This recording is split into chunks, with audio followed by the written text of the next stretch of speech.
እሺ ሳራ አለሽ? ሰላም አለው። ሰላም ናችሁ? ያወጣሁበትን ምክንያት ከሆነ ከእስልምና እነግራችኋለሁ፣ ግን በክርስትና ላይ ገና ተማሪ ስለሆንኩ ብዙ ጥያቄ ያለኝ ታስተምሩኝ ነው ፈልገው።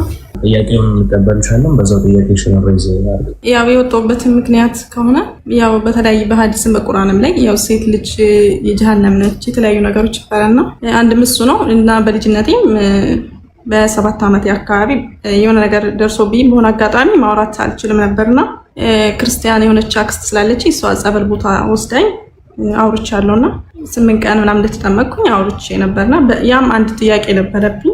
እኔ ሙስሊም ሆኜ ለምን እንደዛ ሆነ የሚል ማለት ነው። ግን ያው ስለ ቁርአን ምናምን ብዙም አላውቅም ነበር።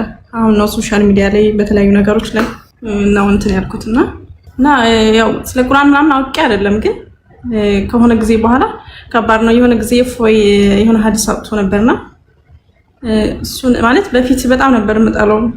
ያው ይቅርታ እንግዲህ ውስጥ የነበረው ስሜት ነው እንደዛ እንዲሆን ያደረገኝና የአባትህን እንትን ሂድና ነካስ የሚል እንትን ነበርና ማለት በጣም ተናድጄ ነበረ። ከዛ ግን ሐዲሱን እኔ ከፍቼ ሳይ እንደዛ ቃል በቃል ነው የሚለውና ከዛ በኋላ ነው በደንብ ማወቅ ምናምን የጀመርኩት ማንበብ። ያው ስለ ክርስትናው ሙሉ በሙሉ አውቄ አይደለም፣ ግን ክርስቲያን ባልሆንም አሁን ተመልሼ ሙስሊም አልሆንም። ምክንያቱም አሁን ብሰግድም ብጾምም ምንም ጥቅም የለም፣ ምክንያቱም ኦልሬዲ የጀሃነም ብሎኛልና እሱም ነው እና የተለያየም እኔ ክርስቲያን አሉ አክስቶቼ ምናምን ክርስቲያን ናቸውና ካፊሮች እንግዳሉ የተለያየ ነገር አለ ገፍትሯቸው እና ደግሞ ብዙ ሲሆኑ ኢቭን እንኳን ጫማቸውና ልብሳቸው የተለያየ ነገር ይልበሱ የሚል ነገር አለ በተለያየ ቦታ ላይ ማለት ነው። እና እኔ እነዛ አክስቶች አሉኝ፣ እነሱን በጣም ነው የምወዳቸው፣ ከነሱ ጋር ነው ያደግኩትና እኔ እነሱ እንደዛ ማድረግ አለብኝ ማለት ነው። እና ይሄም ጥያቄ አለብኝ እና ብቻ ያው ብዙ ነገር ብነግራችሁ ማለት ከባድ ነው። ግን ከምንም በላይ ደግሞ ጎዶሎ ምናምን የሚለው ነገር በጣም እንትን ይላልና ጎዶሎ እንዴት ነው ጎዶሎ ሆኖ ይቻልኩት የሚለው ነገር ውስጥ በጣም ጥያቄ ነበርብኝና ላይቭ ላይም ገብቼ በተደጋጋሚ አስተምራችሁኛል። አሁንም ግን ያው ያልገባኝ አንዳንድ ነገር ሳላለ እሱ ታስተምሩኛላችሁ። አለሳሪ በነገራችን ላይ አንዴ እኔ ቮይሱን ስሰማ እንቅልፍ አልተኛውም። የሆነ ጊዜ ያወራም ቮይስ አድርጋለኝ አንተ ሰውዬ ማረሳው አንተ ሰውዬ ይሄ ሁሉ ጥያቄ ሰጠኝ አለች። እንቅልፍ አጣሁኝና እኔ በቃ እስልምናውንም ትቼዋለሁ። ኦልሞስት 6 ወር ሆኖኛል። ክርስትናውንም ማወቅ አለብኝ። ስለዚህ ጥያቄዎች አለብኝ ኑና ጥያቄ መልሱልኝ አለችኝ እና ደረገጥኩኝ። እዛ ቀን እንደደረገጥኩት ደንግጬ አላውቅም። ጌታ ምስክሬ በሞቴት ነው የሚሄደው ስትል እውነትም ያስደነግጣል። እና ከቆስጠንጢኖስ ጋር ተደዋወልን፣ ግሩፕ ከፈትን። ከዛ በኋላ የምንችለውን ማድረግ ጀመርን። ሜቢ ቆስጤም ከኔም በደንብ የተሻለ ስለሆነ እሱ በደንብ እንትን እንዲለት አደረግን። ግን ምንድነው አሁን መምህራኖች እንዲረከቡን እንደዚህ አይነት ልጆችን እንፈልጋለን አሉ በውስጡ በርካታ ልጆች። ወደ ሳራ የሰጠችው ምስክርነት ባይዞ ቁርአኑ ላይ ያለውን እውነተኛ አስተምሮቱን የተናገረችው። ወደ ጥያቄሽን እንመለሳለን። ነገር ግን ያነሳቻቸው ነበረ። ለምሳሌ እፎይ ያስጠላኝ ነበር። ከሚያስጠላኝ ነገሮች ውስጥ አንዱ የሚጠቅሳቸው ነበር። የአባትህን ብልት ንከስ ብሎ አዟል ነብዩ ብሎ ሲናገር በጣም እናደድ ነበረ። እንዲህ ብሎ ተናግሯል። ውጪ የስድብ ነው፣ የጋጠ ወጥነት ነው። እውነት ነው። እንደ ክርስትና አስተምሮ ስናስበው የጋጠ ወጥነት ነው እንደዚህ አይነት ብሎ መናገር።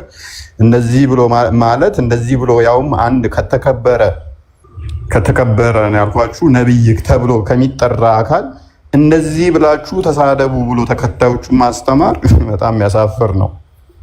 ግን እፎይ አይደለም ያለው፣ ነብዩ ነው ያለው፣ መጽሐፉ ነው ያለው። ኢቭን በምሳሌ አትናገሩ፣ ቀጥታ ስሙን ጠርታችሁ በሉ ነው የሚለው። አልአዳብ አልሙፈረድ 963 ላይ ይገኛል። ያንን ያልነው አንብቡ። ቁርአናችሁም ሲጀምር አንብቡ ሰውን ከረጋ ደም በፈጠረው አይደለም የሚለው። አይ ቲንክ 96ኛው ሱራ ቁጥር 1 ጀምሮ አንብቡ። በዋሪ 3 አንብብ ስለሚል አንብቡ ምንላችሁ ለዛ ነው። ሰው ወይ በነገራችሁ ብቻ አትመሩ፣ አንብቡ። የተጻፈው ቀጥታ ስሙን ጠርታችሁ እንደዛ በሉ ስለሚል ያንን ማለታችንን እንደ ወንጀል አትቁጠሩብን፣ እንደ ኃጢአት አትቁጠሩብን። በእርግጥ እኛ ስናነበው እየፈራን እየተሳቀቀን ነው ምናነበው እኮ። ሌላኛው ያነሳችሁ ምንድነው ሴቶች ጋር በተያያዘ ሴቶችን ለምሳሌ አብዛኞቹ የገሃነም ናቸው ይላቸዋል ስትል ውሸት ነው አይላቸውም ብለውን ነገ ቆርጠው ቪዲዮ ሊሰሩ ይችላሉ። ይላቸዋል ስለሚላቸው ነው። ቡሃሪ 304 ላይ አብዛኞቹ የገሃነም እንደሆኑ ስለሚያስቀምጠው ሴቶቹ አይምሮ ጎዶሎ ስለሆኑ የአይምሮ ጉድለት ስላለባቸው የአይምሮ ጎዶሎ ስለሚለን ነው አለች። ነገ ቆርጠው አይልም ቀጣፊ ብለው ይሰራሉ። ቡሃሪ 29 ላይ ይላታል ሴት ልጅ ለምስክርነት እንኳን ማትበቃ ማለትም እንደወንዱ በዚና ላይ ከሆነ ለምሳሌ ከነ ለምስክርነት ማትበቃ ስትሆን በገንዘብ ጉዳይ ላይ ከሆነ ግን የወንድ ግማሽ ነች። ምክንያቱም የአይምሮ ግማሽ ስለሆነች ይህና መሰል ነገሮች የሰጠቻቸው ምስክርነት በእርግጥም ሐዲሱ ቁርአኑ ላይ ያለ እንጂ ሳታውቀው ወርታ ሳይሆን ያለ ነው ማለት ነው። ሳሪ ጥያቄሽን አቅርቢላቸው። እሺ እፎይ፣ በመጀመሪያ አካባቢ በጣም ነበር የምጠራ ሰው አሁን አይኔ እንዲገልጥ እንዳይ ያልቆምኩበትን ቦታ እንዳስተውል ስላደረከኝ በጣም አመሰግናለሁ። ያው ፈጣሪ ነው ለሰው ልጅ የሚገባውን ነገር የሚሰጠውን ስላመሰገንኩ ምንም የሚጨምር የሚቀንስም ነገር ስለሌለ ሰው ስለጠላሁ ምንም የሚቀንስ ነገር የለም። ያው በሰዓቱ ግን ስሜቱ ትንሽ ያስጠላል። አንተ ስለ ሃይማኖት ሲነገር ነው፣ ከዛ አንፃር ነው። አሁን ወደ ጥያቄ ሲሄድ የመጀመሪያው ማለት በስምናም ሆኜ ለማመንም ለመስማትም የማልፈልገው አሁን አምላክን እንዴት ነው ሊገረፍ የሚችለው? ማለት አንተ አምላክን እንዴት ነው የምትገርፈው? አንዱ እሱ ጥያቄ እንዴት ነው ሊሆን ይችላል? እንዴት ነው አምላክን ሰው ሊገርፈው የሚችለው? ሊገድለው ሊሞት የሚችለው እንዴት ነው? ሌላኛው ጥያቄ ደግሞ አንድን እንዴት ነው ሶስት አድርጎ አንድን ሶስትን ደግሞ አንድ አድርጎ እንዴት ነው የምታምኑት? ያው እኔ በእስልምና ሆኜ ሶስት አምላክ እንደምታመልኩ ነው ሰማይ ነውና አሁንም ካነበብኩት ይህን ነገር እንድታስረዱኝ ነው ፈልገው። አንድን እንዴት ነው ሶስት አድርጋችሁ የምታመልኩት? ሌላው ደግሞ እግዚአብሔር እኔ እናንተን ፈጥሯል፣ ሰው ሰማይና ምድርን ፈጥሯል፣ ሁሉም ፈጥሯልና አዳምና ሔዋን ባጠፉት ጥፋት ከገነት እንዳስወጣቸው በምድር ላይ መጥቶ ያን ሁሉ ማስተማር ለምን አስፈለገ? ለምንድነው ዙፋኑ ላይ ሆኖ እኛን ያልማረን? ለምንድነው ይህን ሁሉ ነገር ዋጋ ይከፈሉልን? ማለት ይህ ትልቅ ነገር ነው እና እኔ በራሴ ባይምሮዬ ለማሰብ ይከብደኛል። ማለት ለኔ ሲል አምላክ እንዴት ነው መጥቶ ሊገረፍ ሊመታ የሚችለው? ለምንድነው ዝም ብሎ ያልማረን? ምክንያቱ ምንድነው? እና ይህን መልስልኝና ሌላኛዎቹም አሉ የጻፍኳቸው ጥያቄዎች። መምህራኖች ቀጥሉ። እናንተ እያላችሁ እኔ ማውራት ሳይጠበቅብኝም አይ ቲንክ እናንተ ቀጥሉ ብትሉ ድንቅ ነበር። ግድ የለም እህታችን በጣም ድንቅ ጥያቄ ነው ያነሳሽ። ቢቻል ማስታወሻ ይዘሽ ደግሞ በደንብ መልሱን መስማት ተገቢ ነው። ቀዳሚው ጥያቄሽ ምንድነው የነበረ? አምላካችን ነገረ ስጋዌና ምስጢረ ሥላሴ ይባላል። ሁለቱ አሁን ያነሳሽው ሐሳብ በነገረ ስጋዌ አካላዊ ቃል ወልደ እግዚአብሔር ኢየሱስ ክርስቶስ ስግው ሆኖ በእመቤታችን ተወልዶ የደረሰበትን ስቃይ፣ በደል፣ ግርፋት፣ ሞትና ትንሣኤ ለምን አደረገው? ባሪያም ተቀምጦ በዚያው በሚኖርበት በዘላለማዊ ሕልውናው በዙፋኑ ተቀምጦ የሳተውን አዳም ወደ ቀደመ ክብሩ መመለስ ሲችል ከሰማየ ሰማያት መውረድ፣ ከድንግል መወለድ፣ በአይሁድ አደባባይ መቆም፣ ፍርድ መቀበል፣ በቀራንዮ አደባባይ መሰቀል፣ ወደ መቃብር መውረድ ለምን አስፈለገ የሚል ነው። ይህ ነገረ ስጋዌ ወይም ምስጢረ ስጋዌ ተብሎ ይነገራል። ስጋዌ ማለት ሰው የመሆን ምስጢር፣ የአምላክ ሰው መሆን እርሱ ስጋዌ ይባላል። ይህን ያነሳሽው። ሁለተኛው ጥያቄሽ ምስጢረ ሥላሴ ነው። አንድ ጊዜ ሶስት ሌላ ጊዜ ደግሞ አንድ ትላላችሁ፣ እንዴት ይሆናል ነው። ለነገር ትክክል ነሽ። ሶስት የሆነ ነገር አንድ አይሆንም፣ አንድ የሆነ ነገር ሶስት አይሆንም። እኛ ግን እያልን ያለነው ለአምላክ ነው። ለአምላክ ደግሞ ይህ እንዴት ይሆናል ብለን ምን ሞግተው አይደለም። ራሱን የገለጸበት ምስጢር እኔ እንዲህ ነኝ ብሎ ነው የነገረን። አንዱ እሱ ነው። ሌላኛው ምስጢር ሥላሴ የሆነ ቀን አንድ የሆነ ቀን ሶስት የሆነ አምላክ አይደለም። አንድ የምንለው በባህሪ ነው። ዘላለሙን አንድ ነው። የሆነ ቀን ሶስት አይደለም። የሆነ ቀን አራት አይደለም። የሆነ ቀን አንድ አይደለም። ይቅርታ ሶስት አይደለም። ስለዚህ ምንድነው ማለት ነው? አንድ ነው። በህልውና ዘላለም አንድ ነው። በአገዛዝ ዘላለም አንድ ነው። በስም ዘላለም ሶስት ነው። በግር ዘላለም ሶስት ነው። ሌላም በመሳሰሉት ሶስት ብለን ምንናገርበት አለ። አንድ ብለን ምንናገርበት አለ። አንድነቱ ወደ ሶስትነት አይፈልስም፣ ወይም ደግሞ አንድነቱ በሶስትነት አይሰነጠቅም። ሶስትነቱ ደግሞ በአንድነት አይጠቀለልም። ዘላለም የሚኖር አንድነት፣ ዘላለም የማይጠፋ ሶስትነት ማለት ነው። ይህ ነው ምስጢረ ሥላሴ የሚባለው። ምክንያቱም እግዚአብሔር ራሱን የገለጸበት ነው። ለምሳሌ አብ የራሱ የሆነ እንላለን። እንዲህ ያለ ማለት ግን አብ የራሱ የሆነ ፍጹም ገጽ፣ ፍጹም መልክ፣ ፍጹም አካል አለው አለ ማለት ግን አብ የራሱ ልብ፣ የራሱ ቃል፣ የራሱ እስትንፋስ አለው እያልን አይደለም። ቃሉ ወልድ ነው፣ እስትንፋሱ መንፈስ ቅዱስ ነው። አብ በራሱ ልብነት፣ በወልድ ቃልነት፣ በመንፈስ ቅዱስ እስትንፋስነት ሕያው ሆኖ የሚኖር ነው። ወልድም በራሱ ቃልነት፣ በአብ ልብነት፣ በመንፈስ ቅዱስ ሕይወት ወይም እስትንፋስነት ሕያው ሆኖ የሚኖር ነው። መንፈስ ቅዱስም እንዲሁ በራሱ ሕያውነት፣ በአብ ልብነት፣ በወልድ ቃልነት ሕያው ሆኖ የሚኖር ነው ማለት። ይህ የረቀቀ ምስጢር ነው። እንዴት ይሆናል ካልሽኝ ይህ የሚታመን ነው። እንዴት ለምን እንዲህ ትሆናለህ ብለን የምንሞግተው ለምን እንዲሆንክ ብለን የምንከራከረው አይደለም። ለምን ከተባለ ይህ ምስጢረ እግዚአብሔር ነው። ምስጢረ እግዚአብሔር ደግሞ ከሰዎች ሕሊና የተለየ በራሱ የሚወሰን ስለሆነ ራሱ በገለጸልን መጠን እንዲያናምናለን። ለምን እኛ ባሰብነው ልክ ሆነ ሲባል ከተባለ የፈጠረን እርሱ እንጂ እኛ አይደለንም። ያርጉ ያለውት የፈጠርነውን ይህን ያህላል ይህን ይመስላል ብለን ልንናገርለት እንችላለን። ለምሳሌ ለምን ይህን ያህል ክብደት ሆነ፣ ለምን ይህን ያህል ኪሎ ሆነ ብለን መናገር እንችላለን። ለምን ከተባለ ያን ኃይል ያን አካል ያመጣ ነው እኛ ስለሆን ማለት ነው። እኛ ስለሆን ኔትወርክ ቀይ ያበራብኝ ነው። እንደሚሰማ ግን ምልክት ስጡኝ። ኮሜንቱም ዝግ ስለሆነ ይሰማል አይደል? ክርስቶፎር ይሰማል። በጣም ድንቅ። ስለዚህ የሆነ እኛ አይደለንም ያመጣ ነው፣ ያመጣን እርሱ ነው። እርሱ ደግሞ ሲያመጣን በባህሪ በህልውና በአገዛዝ በስልጣን በመለኮት አንድ የሆንሁ ዳሩ ግን ደግሞ ሶስት አካላት ሶስት ግብር ሶስት የሆነ ደግሞ ስም ያለኝ ነኝ ብሎ ሶስት አካል ያለኝ ነኝ ብሎ ራሱን ለቅዱሳን በገለጸበት ምስጢር በዚያ የምናመልከው ነው ማለት ነው። ምስጢረ ሥላሴ የሚባለው ይሄ ነው። ይህ ማለት ግን ሶስት አማልክት አለን ማለት አይደለም። ሶስት አካላት አለን እንጂ አምላክ ግን አንድ ነው። ሶስት አካል ሆኖ እንዴት አንድ አምላክ ይሆናል ካልሽኝ፣ ሶስት አካል ሆኖ አንድ አምላክ የሆነ አንድ አምላክ የሆነ እርሱ ብቻ ነው። ልብ በይ፣ ሶስት አምላክ የሆነ ደግሞ አንድ አምላክ ማለት ሶስት አካል የሆነ ደግሞ አንድ አምላክ የሆነ እርሱ ብቻ ነው ማለት ነው። ማን ከተባለ እርሱ እግዚአብሔር ነው። ከምንለው ጸሎታችን አንዱ ሊቃውንቱ ሲተረጉሙ ምንድነው? በቅድስት ሥላሴ ማለት ልዩ ሶስት ማለት ነው። ልዩ ሶስት ማለት ከሌላ ሶስት ጋር የማትገጥም ማለት ነው። ሌላ ሶስት ነገር ብንቆጥር አንድ ቢነሳ ሁለት ይቀራል፣ የተለያየ ነገር ይሆናል። አንዱ ፊት የመጣ አንዱ በኋላ የተገኘ ሊሆን ይችላል። በእነርሱ ዘንድ ግን አብ አባት ስለሆነ ወልድን፣ ወልድ ልጅ ስለሆነ ከመንፈስ ቅዱስ ከአብ የማያንስ ትክክል የሆነ ብላ ቤተክርስቲያን ታስተምራለች። ምስጢረ ሥላሴ ነገ ከነገ በኋላ እየተማር ስትሄድ የሚገለጽልሽ ነው ማለት ነው። ወደ ነገረ ሥጋዌ ስመጣ ለምንድን ነው አዳም በደለ? አዳም ከበደለ በኋላ ቃል ገባለት፣ መጦ ተወለደ። መጦ ከሚወለድ ቃልም ከሚገባ ዝም ብሎ ባለበት አያድነውም ነበር ወይ ብለሽ ላነሳሽው ጥያቄ ረቂቅ ምስጢር ነው ያለው። ይህ ምስጢር ምንድን ነው? ይህ ምስጢር ምንድን ነው? አዳም አትብላ የተባለውን ዕፀ በለስ በላ። ይህን ዕፀ በለስ ሲበላ ከመብላቱ በፊት እግዚአብሔር ትእዛዝ ሰጥቶታል። አዳም ኦሪት ዘፍጥረት ምዕራፍ 2 ቁጥር 17 ስታነቢ ወይቤሎ እግዚአብሔር ለአዳም እምኩሉ ዕፅ ዘሃሎ ውስተ ገነት ብላ ወምጽእስ ዘታሪቡ ሰናይ ወእኩይ ትብላ ምንውስ መበለት ትበልም ወተት ነውት። በአማርኛ ልተርጉመው።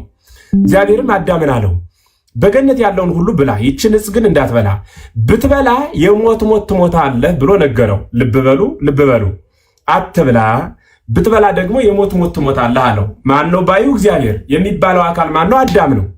አዳም አሁን ይችን እንጨት በላ። እግዚአብሔር መሐሪ ነው። ልብ በሉ፣ እግዚአብሔር መሐሪ ነው።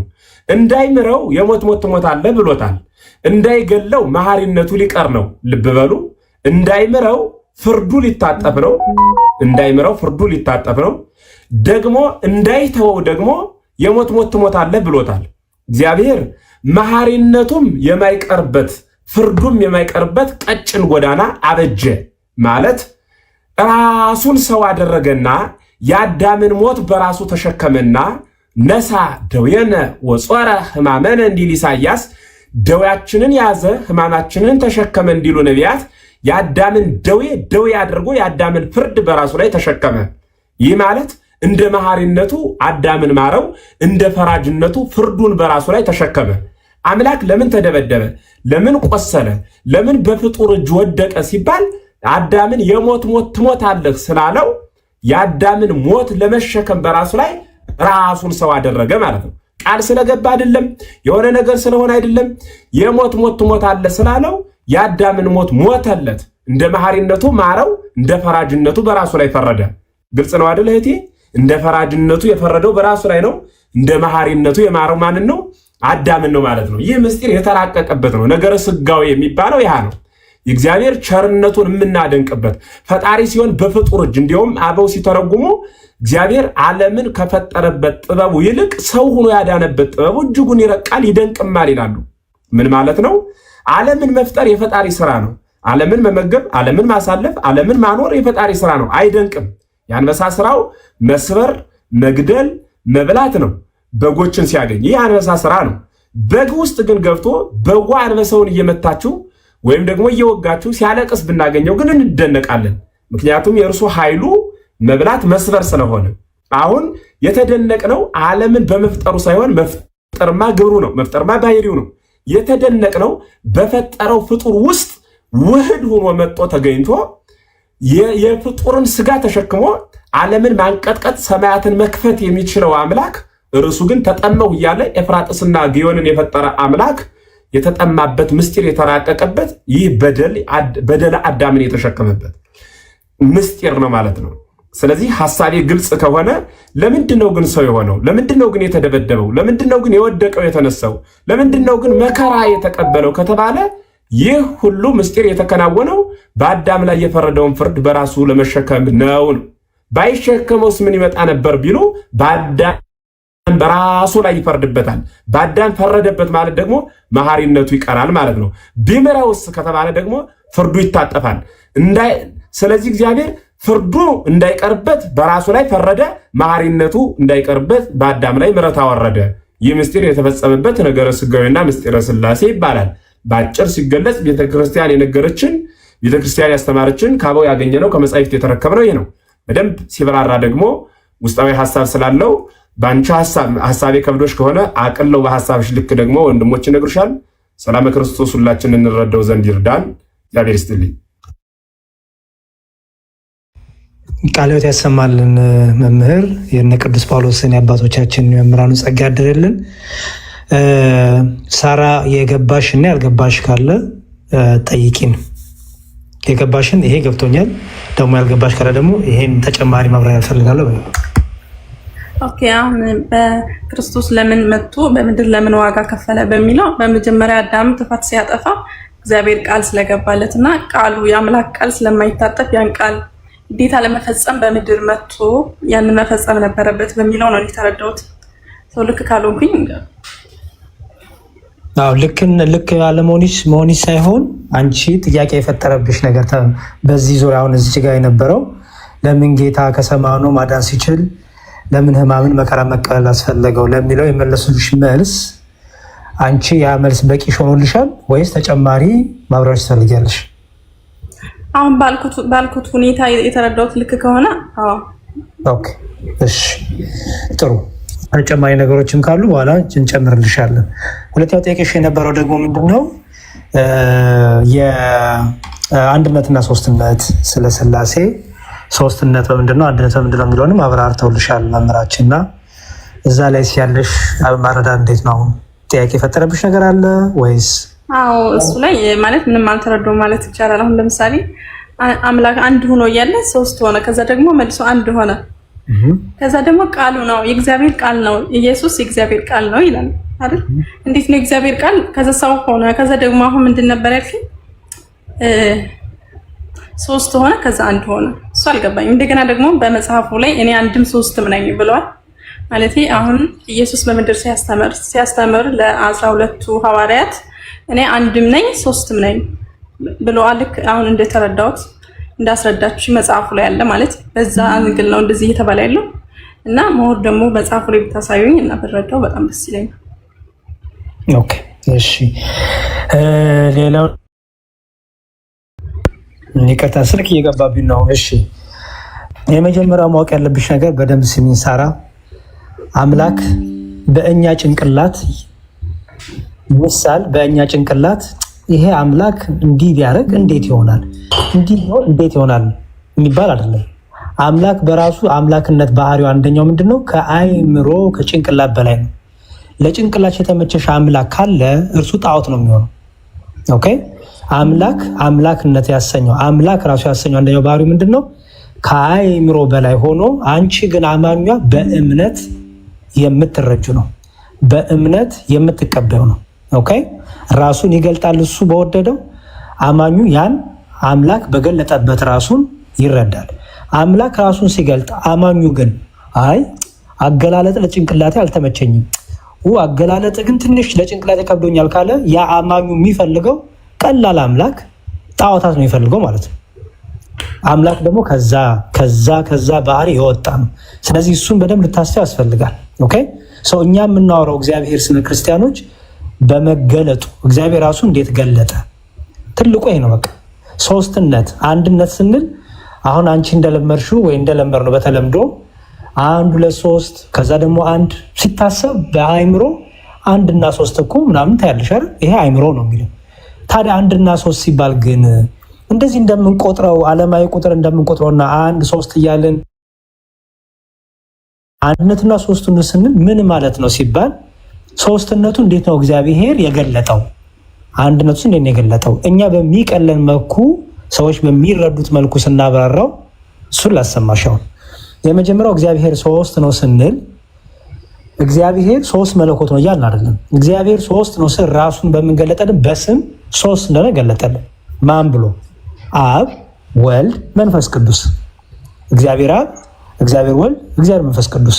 በብሉይ ኪዳን እግዚአብሔር እያሉ ይጠሩታል አባቶቻችን። በሐዲስ ኪዳን ደግሞ ልጁን ገለጠልን። ልጁን በመግለጡ ደግሞ እግዚአብሔር አብ እንደሆነ ወይም አባት እንደሆነ፣ ወልድ የሚባል ልጅ እንዳለው፣ መንፈስ ቅዱስ የሚባል ደግሞ ሕይወት እንዳለ፣ ሰራጺ እንዳለ ደግሞ ተማርን ማለት ነው። እግዚአብሔር ራሱን ገለጠልን። ስለዚህ በስም ሶስት ነው እንላለን። በምን? አብ፣ ወልድ፣ መንፈስ ቅዱስ በስም ሶስት። በደንብ አስተው የምናገረው እንዳለ ይህን የምናገረው መጽሐፍ ቅዱስ ተሻለ። ከዛ እግዚአብሔር በግብር ደግሞ ሶስት ነው። በግብር ሶስት ነው ማለት ነው። አብ አባት ነው። አብ ልጅ አይደለም። አብ አባት ነው። የባህሪ ልጅ አለው። ማን የሚባል? ወልድ የሚባል። ኦኬ የባህሪ ልጅ ማለት ነው አብን መስሎ አብን አክሎ አብን ተካክሎ ከአብ እኩል የሆነ ማለት ነው። ኦኬ የባህሪ ልጅ ይባላል። ወልድ። ከዛ ደግሞ መንፈስ ቅዱስ አለ። ከአብ የሚወጣ ከአብ የሚሰርጽ ወይም መንፈስ ቅዱስ የአብና የወልድ ሕይወት እስትንፋስ የተባለው ማለት ነው። ስለዚህ በግብር ሶስት ነው ማለት ነው። አብ ወልድ አይደለም፣ ወልድ አብ አይደለም። ስለዚህ ስንት አካል አለ? ሶስት አካል አለ ማለት ነው። ስለዚህ አብ ወልድ ስላልሆነ አብ የወልድ አባቱ ነው፣ ወልድ የአብ የባህሪ ልጁ ነው። ምክንያቱም ኢየሱስ ክርስቶስ በመጽሐፍ ቅዱስ አንተ ማነህ ሲሉት እኔ የአብ ልጅ ነኝ ይላል። አስተውይ። አንተ ማነህ ሲባል እኔ የአብ ልጅ ነኝ ይላል። ከዛ ደግሞ እኔ ደግሞ የሰው ልጅ ነኝም ይላል ጌታ። የሰው ልጅ የተባለው ለምንድን ነው? ከድንግል ማርያም ስለተወለደ በስጋ ማርያም ስለተገለጠ የሰው ልጅ ይባላል። ግን ደግሞ አስቀድሞ እሱ ታዲያ የት ነበረ ቢባል በክብሩ ከአባቱ ጋር ነበረ። ይሄንን ደግሞ ሲናገር እኔ ከአባቴ ዘንድ ወጥቼ መጥቻለሁ አለ ጌታ። ጥቅሶቹን አሁን እሰጥሻለሁ ማለት ነው። እኔ ከአባቴ ዘንድ ወጥቼ መጥቻለሁ አለ። ስለዚህ አባቴ ብሎ ይጠራዋል አብን። ራሱ ወልድ። መቼ ነው አባቴ ያለው? ከድንግል ማርያም ሲወለድ አይደለም፣ አስቀድሞ አባቴ ነበር እያለ ነው ጌታ። ስለዚህ በግብር ሶስት ነው ማለት ነው። አብ የወልድ አባት ነው። ወልድ የአብ የወልድ አባት ነው። ወልድ የአብ ልጅ ነው። መንፈስ ቅዱስ ሰራጺ ነው፣ ከአብ የሚወጣ ነው እንዳለ ማለት ነው። ይሄ ግብር ምን ነው? ከዛ ደግሞ የስም አልን፣ ግብር አልን፣ ከዛ አካል አልን። የአካል ሶስትነት ማለት አብ አካላዊ ነው። አብ አካላዊ ነው ማለት እኔነት አለው ማለት ነው። እኔ ባይ ነው ማለት ነው። ኦኬ ፐርሰን ነው ማለት ነው። ወልድም አካላዊ ነው፣ እኔ ባይ ነው። መንፈስ ቅዱስም እኔ ባይ ነው። ኦኬ ስለዚህ ሶስት አካል አለ ማለት ነው። ሶስት ስም፣ ሶስት ግብር፣ ሶስት አካል። እስካሁን ድረስ አስተዊ ሶስት መለኮት፣ ሶስት አምላክ አላልኩም። እሺ እስካሁን እያወራሉት ምንድነው? ግብር፣ አባት፣ ልጅ፣ መንፈስ ቅዱስ ሰራጺ፣ ስም አብ፣ ወልድ፣ መንፈስ ቅዱስ። ከዛ ደግሞ ምን አልኩሽ? ስም አካል እና ግብር። አካል ደግሞ አብ ፍጹም አካል ፍጹም ገጽ፣ ወልድ ፍጹም አካል ፍጹም ገጽ፣ መንፈስ ቅዱስ ፍጹም አካል ፍጹም ገጽ። እኔነት ማለት ነው አለ። ወደ መለኮት ስትመጪ ግን ወደ አምላክነት፣ ወደ መለኮትነት፣ ወደ ፈጣሪነት፣ ወደ ገዢነት፣ ይህን ዓለም ወደ መፍጠር፣ ይህን ዓለም ወደ ማሳለፍ፣ ወደ ፍቃድ፣ ወደ እውቀት ስትመጪ ግን አንድ ነው እንላለን። የተለያየ እውቀት የለም፣ የተለያየ ፈቃድ የለም፣ የተለያየ መለኮት የለም፣ የተለያየ አምላክ የለም። አንድ አምላክ፣ አንድ መለኮት፣ አንዲት ስልጣን፣ አንዲት አገዛዝ፣ በሶስቱ ስም አንድ መለኮት፣ በሶስት ግብር አንድ እግዚአብሔር፣ በሶስት አካል አንድ መለኮት እንላለን ማለት ነው። ይህን ሁሉ በመጽሐፍ ቅዱስ አሳየኝ ካልሽኝ አሳይሽ። ትልቁ ያሉን ጥቅስ እያልሽ ነው አይደለ? አልነገርከኝም እስካሁን ጥቅስ። አይ ኖ እኮ ልትይዥ ነው ወይ ማለት ነው። ምክንያቱም ቅድም ቃል በቃል መመር ያሉትን ነገሮች ስደግሚ ስላልሰማው በደንብ ተከታተይም ብዬ ነው። እሺ ኦኬ፣ ልጀምር። አሁን እንግዲህ ከዘፍጥረት ልጀምርልሽ።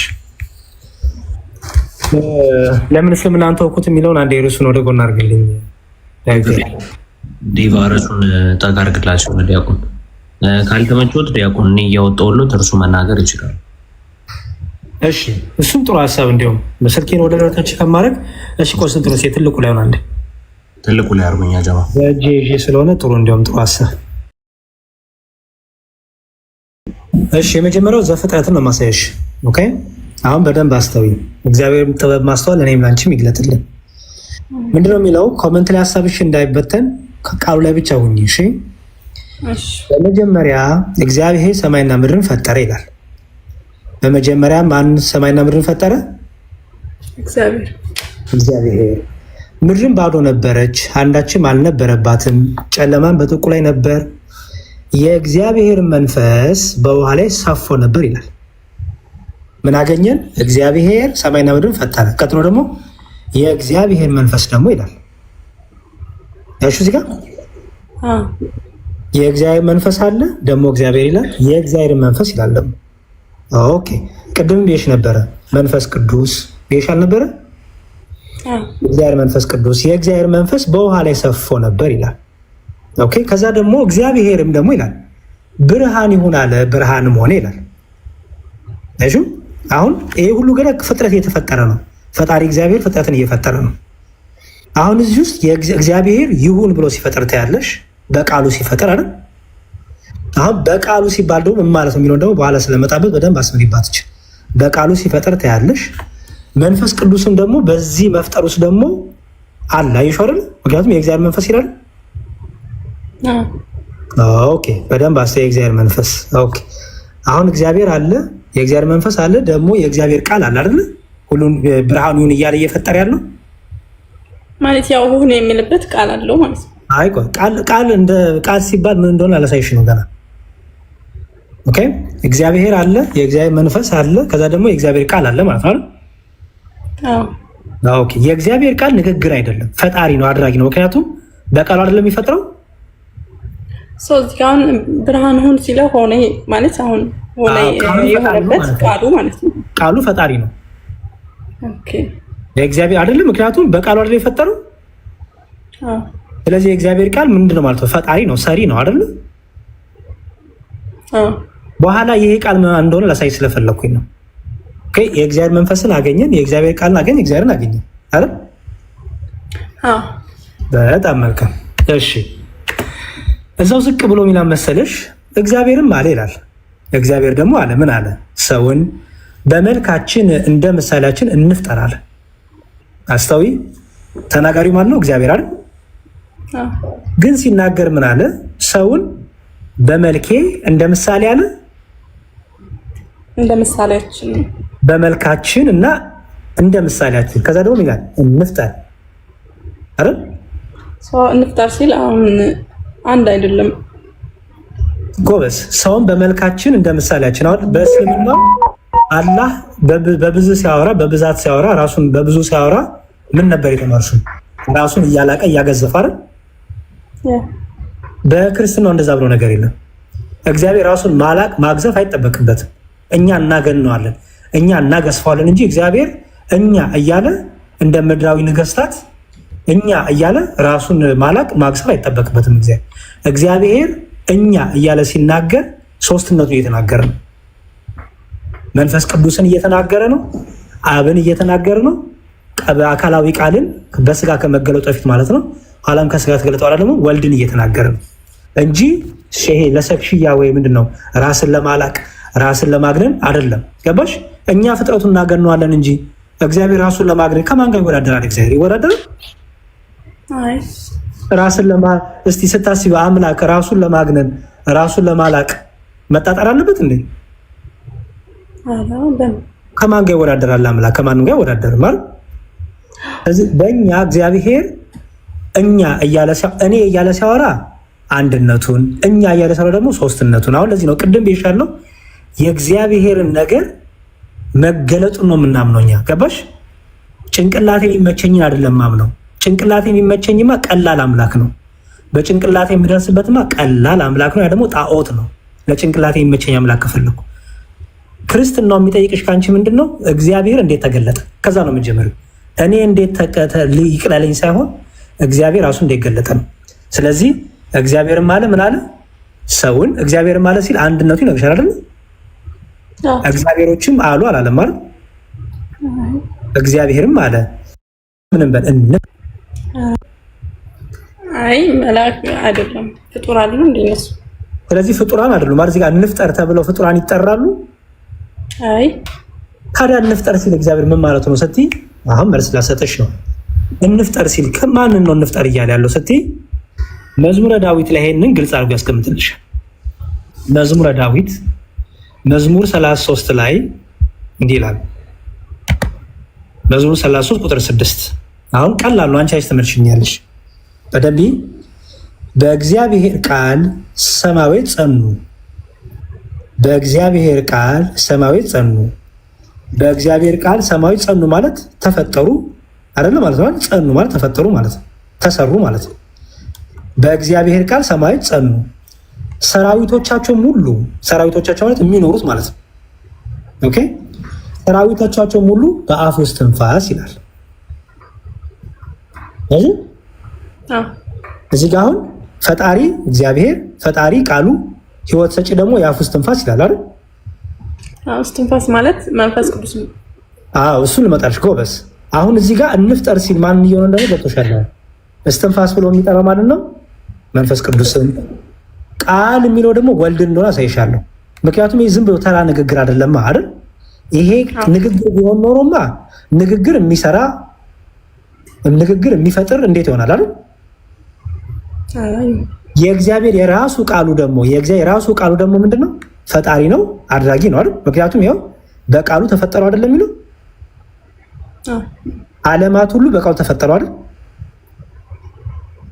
ስለዚህ እንፍጠር ሲል እግዚአብሔር ቃሉን እና መንፈስ ቅዱስን እየተናገረ እንደሆነ ገባሽ አሁን? ምክንያቱም ፍጥረት ሁሉ የተፈጠረው በመንፈስ ቅዱስ ህይወትነት ሰጪነት አይደል? በእግዚአብሔር ቃል ፈጣሪነት። ስለዚህ መንፈስ ቅዱስም ቃልም አብም እግዚአብሔር አብም ፍጥረትን ፈጠሩ አይደል? አንዱ እግዚአብሔር ፈጠረ በሶስትነቱ አይደል? አሁን እዚህ ጋር እስትንፋስና ቃሉ ሲል እንዴት ነው የሚለየው? ምንም የሚለይ ነገር የለም። በመፍጠር የሚለይ የለማ አየሽ። ምክንያቱም በዚህ ውስጥ የምታዩ ፈጣሪ የዚህ ሁሉ በእግዚአብሔር ቃል ሰማያት ጸኑ ሰራዊቶቻቸውን ባሉ በአፍ ውስጥ ትንፋስ የሚለው ፈጣሪነት አይደል የሚያሳየው?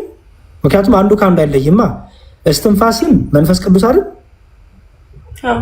ምን አገኙ ማለት አሁን እስትንፋስ መንፈስ ቅዱስ ነው። ሰው ቃልና እስትንፋስ የሚለው እንዴት ነው የሚለየው? አይለይም። ምክንያቱም ይኸውልሽ በመፍጠር የሚለይ አምላክ የለም። ሶስት ፈጣሪ የለማ። ገባሽ?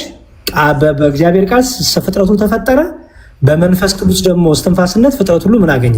ህይወት አገኘ። ይሄንን ቆይ በሌላ ልጨምርና ላሳይሽ።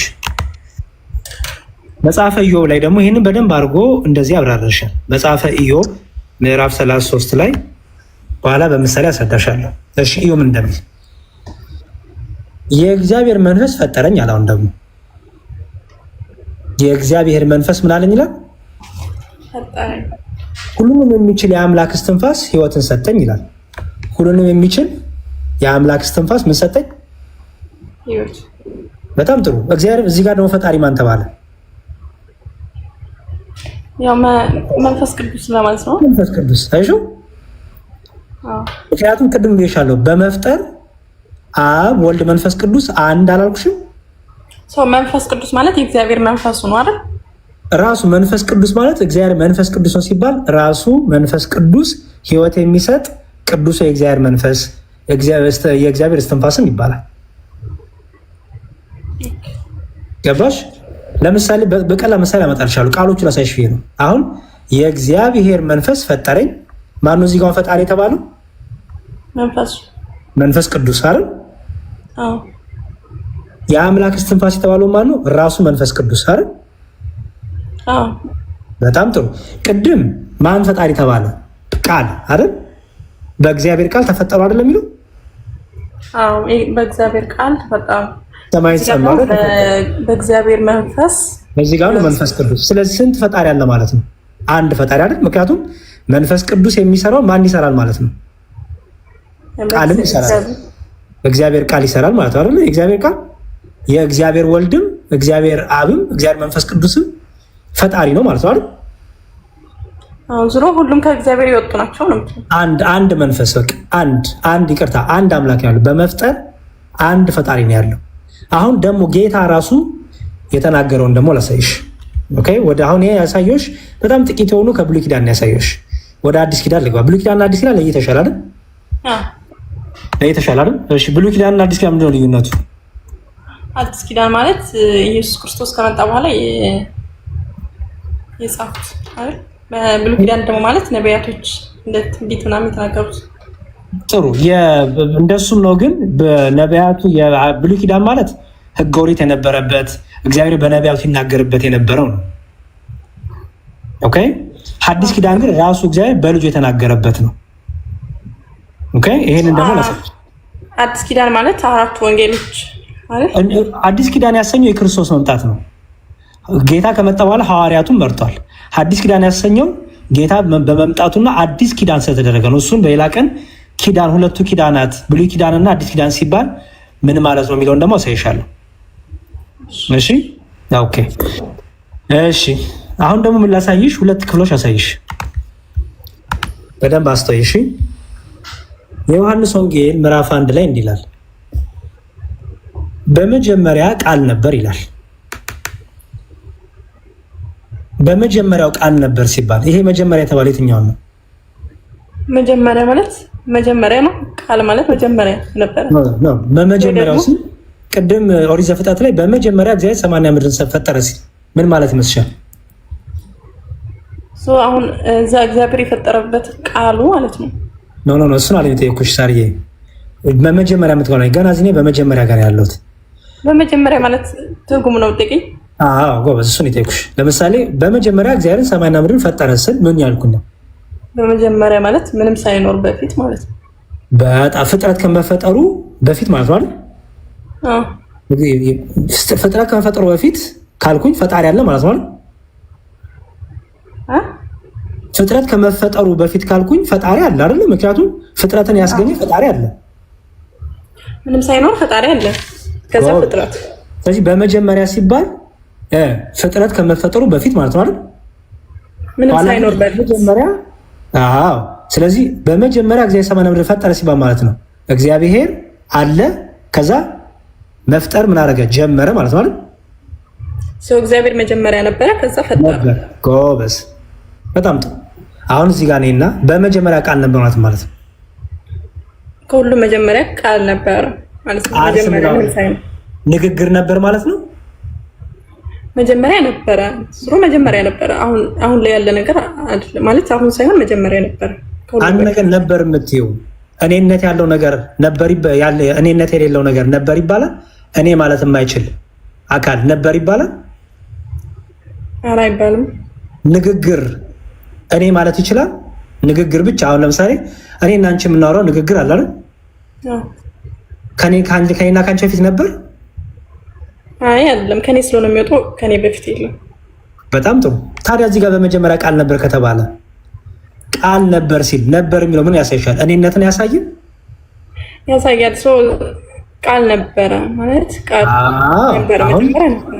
መጣሽልኝ። ስለዚህ ቅድም በዙረ ዳዊት ላይ በእግዚአብሔር ቃል ሰማዮች ጸኑ ሲል ያ ቃል እየተባለ ይጠራው ማን እንደሆነ እየገባሽ ነው? እኔነት ያለው እንደሆነ አካላዊ እንደሆነ።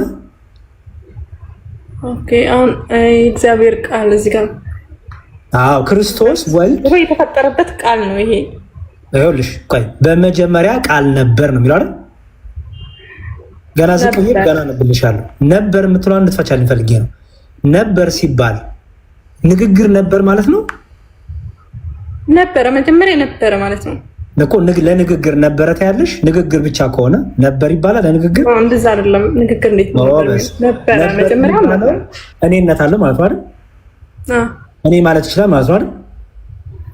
ይችላል። ጎበዝ። ስለዚህ ቅድም በመዝሙረ ዳዊት ላይ በእግዚአብሔር ቃል ሰማያት ጸኑ ሲል ቃል የተባለው ምን እንደሆነ ገባሽ? አሁን እንጃ ማለት ይሄ በዚህ ቃል ነው ሰማይ የጸናው ማለት ነው። አዎ ይሄው ቃል አድራጊ ነው ፈጣሪ ነው አልኩሽም ቅድም። ኦኬ ስለነበረ ይሄ ነው የፈጠረው ማለት ነው። ታችም እዚህ ዝግ ብላ ነው ይፈታልሻል። ከዛ በመጀመሪያ ቃል ነበር። ቃልም ደግሞ ከማን ጋር ነበር አለ? በእግዚአብሔር ዘንድ ነበር። አይሹ እርሱ የነበረው እግዚአብሔር ከመጀመሪያም የነበረ ነው አይደል? በጣም ጥሩ። ስለዚህ ከእግዚአብሔር ጋር ነበር። ራሱ ደግሞ ቃልም ማን ነበር ይላል? እግዚአብሔር ነበር። በጣም ጥሩ። ቃልም እግዚአብሔር ነበር ካልሽ ይህ ቃል ማን ነው ማለት ነው? እግዚአብሔር። ራሱ ቃል ማን ይባላል ስሙ? እንጃ እግዚአብሔር ነው። አዎ ቃልም እግዚአብሔር ነበር ይላል እግዚአብሔር። እሺ ስለዚህ ቃል የሚለው ንግግር አይደለም ማለት አይደል? እኔ ባይነት። ምክንያቱም እግዚአብሔር ቃልም እኔ ባይነት አለው አይደል? እግዚአብሔር አዎ ጎበዝ። ስለዚህ ቃልም እግዚአብሔር ነበር። ይህ በመጀመሪያው በእግዚአብሔር ዘንድ ነበር። አሁን ይኸው ሁሉ በእርሱ ሆነ፣ ሁሉ በእርሱ ሆነ፣ ከሆነውም አንዳችሁ ካለ እርሱ አልሆነም። እርሱ የተባለው ማን ነው እዚህ ጋር? እግዚአብሔር ነው። እግዚአብሔር ቃል። ምክንያቱም ይኸውልሽ ስለ ቃል ነው። በመጀመሪያ ቃል ነበር፣ ቃልም እግዚአብሔር ነው፣ በእግዚአብሔር ዘንድ ነበር፣ ቃልም እግዚአብሔር ነበር። አረ እያለ ስለ ቃል አይደለ እያወራ ያለው? አዎ። ስለዚህ እዚህ ጋር እርሱ የተባለው ማን ነው ማለት ነው? እግዚአብሔር አይደል? እግዚአብሔር ቃል አይደል? ምክንያቱም ያው እግዚአብሔር ቃል ነው። ምክንያቱም ያው ቃልም እግዚአብሔር ነበር ይላል። ቃልም እግዚአብሔር ነበር ካለ ማለት ሁሉ በእርሱ ሆነ። ስለዚህ ሁሉ በእርሱ ሆነ የተባለው በእግዚአብሔር ነው ማለት ነው። በምን? በቃል አይደል? ቆይ ከመጀመሪያው ልንገርህ። በመጀመሪያ ቃል ነበረ አለ። በመጀመሪያ ቃል ነበረ። አሁን ነበር ነው ፈታ ነው አይደል? ነበር የሚለው ነበር ከመጀመሪያ ነበረ። ነበር ካልን እኔነት አለ ማለት ነው አይደል? አላው ነበረ ከሁሉም በፊት የነበረ ነገር ነው። ስለዚህ ቃል እግዚአብሔር ዘንድ ነበረ፣ ከእግዚአብሔር ጋር ነበረ። በጣም ጥሩ። ከዛ ራሱ ቃል ደግሞ ምንድን ነው አለ? ቃልም እግዚአብሔር ነበር። ስለዚህ ቃልም እግዚአብሔር ነበር ከተባለ ራሱ ቃል ንግግር ሳይሆን ማለት ነው እኔነት ነው ማለት አይደል? እኔ ማለት ነው ይችላል። ቃል እግዚአብሔር ነው ማለት ነው። ቃል እግዚአብሔር ነው አይደል? ኤግዛክትሊ ጎበስ። ስለዚህ ራሱ ቃል እግዚአብሔር ስለሆነ ሁሉ በእርሱ ሆነ የተባለው ሁሉ በእርሱ ሆነ የተባለው በእግዚአብሔር ማለት ነው። በእግዚአብሔር ቃል ማለት ነው። አዎ ጎበስ። ከሆነውም አንዳች እንኳን ለእርሱ አልሆነም፣ በእርሱ ደግሞ ሕይወት ነበረች ይላል። አይሹ ምክንያቱም ንግግር ነው እንዳትዪ እኔነት ያለው ፐርሰን ስለሆነ ያ ቃል የተባለው ማን ነው? ሕይወት አለው እኔነት አለው ማለት አይሹ ሁሉ በእርሱ ሆነ፣ በእርሱ ደግሞ ሕይወት ነበረች ያው ነበር ማለት ነው አይደል? ከእግዚአብሔር የተላከ ስሙ ዮሐንስ የሚባል አንድ ሰው ነበር ይላል። ሁሉ በእርሱ በኩል እንዲያምኑ ይህ ስለ ብርሃን ይመሰክር ዘንድ ለምስክር መጣ። በማ ዮሐንስ ታውቂያለሽ? ዮሐንስ ማለት ጌታን ያጠመቀው ማለት ነው። ኦኬ ዮሐንስ ተላከ። ዮሐንስ ተላከበት ምክንያት ጎበስ። ዮሐንስ ሁለት አሉ ወይ? እሺ በእሱን ሌላ ርዕስ ውስጥ እንዳላስገባሽ። እሺ ይሄ ወንጌላዊ አይደለም፣ ይሄ አጥማቂ ዮሐንስ ይባላል። ወንጌላዊ ዮሐንስ ወንጌልና ራዕየ ዮሐንስና ዮሐንስ መልእክትን የጻፈው ነው። ይሄ አጥማቂው ነው። ኦኬ ይሄ አጥማቂ ዮሐንስ ነው። ሄሮድስ የሚባለው ንጉስ ያስገደለው። ኦኬ ዮሐንስ ወንጌላዊ ገና ጌታ ከድንግል ማርያም ተወልዶ የሚመረጠው ነው፣ ሐዋርያ ነው። ይሄ ዮሐንስ መጥምቆ እንደሚመጣ የተናገረው ማለት ነው። ራእዩ የጻፈው እንደሚመጣ የተናገረው ትንቢተ ኢሳይያስ ላይ ትንቢት ተነግሮታል ለዚህ ለዮሐንስ። ኦኬ ከዛ ምን ይላል? ይሄ ዮሐንስ የሚመጣው ለምንድን ነው አለ? ስለ ብርሃን ሊመሰክር። እሺ ይኸው ስለ ብርሃን ሊመሰክር ዘንድ ለምስክርነት መጣ ይላል። ዮሐንስ ሲመጣ የሚመሰክርለት ማን አለ? ብርሃን አለ አይደል? ስለ ብርሃን ሊመሰክር መጣ እንጂ እርሱ ብርሃን አልነበረም። ማን ነው እዚህ ጋር ሲታለው? ዮሐንስ አይደል? ዮሐንስ ስለ ብርሃን ሊመሰክር መጣ እንጂ እርሱ በራሱ ማን አልነበረም? ብርሃን አልነበረም። በዛም ይላል አሁን ለሰው ሁሉ የሚያበራው እውነተኛው ብርሃን ወደ ላይ ይመጣ ነበር ይላል። አስተውይ። አሁን ለሰው ሁሉ የሚያበራው እውነተኛው ብርሃን ወደ ምን ይመጣ ነበር? ወደ ዓለም ይመጣው እኔነት ከሌለው ያለ ካልሆነ የሚኖር ከሆነ የሚኖርና ያለ ካልሆነ እንዴት ይመጣል? አንድ ነገር መጣ የምትዩ ሕያው የሆነ እኔነት ያለው ነገር አይደል የሚመጣው አይደል? በጣም ጥሩ። ደግሞ የሚመጣው ግን ኦልሬዲ በዓለም ነበር ይላል። አይሹ ወደ ዓለም ሳይመጣ ግን በዓለም ነበር። ምን ማለት ነው? ዓለሙ ነበር። ዓለሙ ምን ማለት ነው? ፍቺልኝ። ገና አልመጣም። አስተውይ። ገና ወደ ብርሃን ወደ ዓለም አልመጣም ብርሃኑ። ግን ወደ ዓለም ሳይመጣ ግን ደግሞ በዓለም ነበር። ያለ ነበር ማለት ነው። ያለ ነበር። እግዚአብሔር ለምሳሌ አሁን ከኔና ካንቺ ጋር አለ አይደል? አለ። በሰማይም አለ አይደል? እግዚአብሔር የሌለበት ቦታ አለ? አይ የለም። ስለዚህ እዚህ ጋር ምኑን ያሳይሽ ነው? ያ ወደ ዓለም የሚመጣው እውነተኛው ብርሃን በዓለም ነበር ከተባለ እርሱ በሰማይም በምድርም የነበረ ነው ማለት ነው። አዎ የነበረም። ምን ስለሆነ ነው ነበረ የምትዩ? በሰማይም በምድርም የነበረ ነው የምትዩ ምን ስለሆነ ነው? ለማን ነው ይሄ ባህሪ የሚሰጠው? ያው ዓለም በዓለም ሁሌም የሚኖረው ለአምላክ ነው ሊሆን ይችላል። ጎበዝ። ስለዚህ እውነተኛው ብርሃን ወደ ዓለም የሚመጣው ብርሃን ከመምጣቱ በፊት ግን በዓለም ነበረ። ዓለሙም ደግሞ በእርሱ ደግሞ ሆኗል፣ ተፈጥሯል። አይሹ ዓለሙም በእርሱ ሆነ ይላል። አይሹ ከዛ በኋላ ምን መሰለሽ? ወደ እርሱ ወደ ሆኑት መጣ፣ የገዛ ወገኖቹ አልተቀበሉትም ይልና ቁጥር 14 ላይ ቃልም ስጋ ሆነ ይላል። ቃል ስጋ ሆነ። ቃል ማለት መጀመሪያ ዮሐንስ 1 ላይ የተነገረው ቃል ነው። ጎበዝ። እሱ አካላዊ ቃል። ቅድም ምን አለን? እርሱ እግዚአብሔር የሆነው ቃል አይደለ? እግዚአብሔር ቃል ወደ ዓለም ይመጣ ነበር አይደል የተባለው? ወደ ዓለም ሲመጣ በዓለም ነበረ፣ ግን ገና ወደ ዓለም ሲመጣ ግን ምን ይዞ መጣ ይላል? በምን ተገለጠ ይላል? ስጋ ሆነ። ቃልም ስጋ ሆነ ይላል። ስለዚህ ወደ ዓለም ሲመጣ ከድንግል ማርያም ተወልዶ በማህፀን ማርያም አድሮ ከድንግል ማርያም ከስጋዋ ስጋ ነስቶ ቃልም ምን ሆነ ማለት ነው? ስጋ ሆነ። አስተውይ። ቃልም ስጋ ሆነ። እሺ ቃልም ስጋ ሆኖ ተፈጠረ ይላል አይልም? ማለት ሆነ ነው የሚለው። በጣም ጥሩ። ጸጋንና እውነትንም ተሞልቶ በእኛ ምን አለ? አደረ። ስለዚህ ዮሐንስ ሊመሰክርለት የተላከው ያ እውነተኛው ብርሃን ያ በዓለማትን ሲፈጠር የነበረው ዓለማት የተፈጠረበት ያ ቃል እግዚአብሔር ቃል ምን ሆነ? ስጋ ሆነ። ሰው ሆነ ማለት ነው። ያው ስጋ ሰው ነው። ስጋ ሆነ ማለት ስጋ ሆነ ማለት ሰው ሆነ ማለት እኮ ነው። ሰው ሆነ። ስለዚህ እግዚአብሔር ሰው ሆነ የምንለው ከዚህ የተነሳ ነው። ምክንያቱም ቃል ምንድን ነው ብለናል ቅድም? ቃልም እግዚአብሔር ነበር አይደለም የሚለው? ቃል እግዚአብሔር ነበር። ቃል ፈጣሪ ነበረ። ያ እግዚአብሔር ቃል ምን ሆነ? ሰው ሆነ አይደል?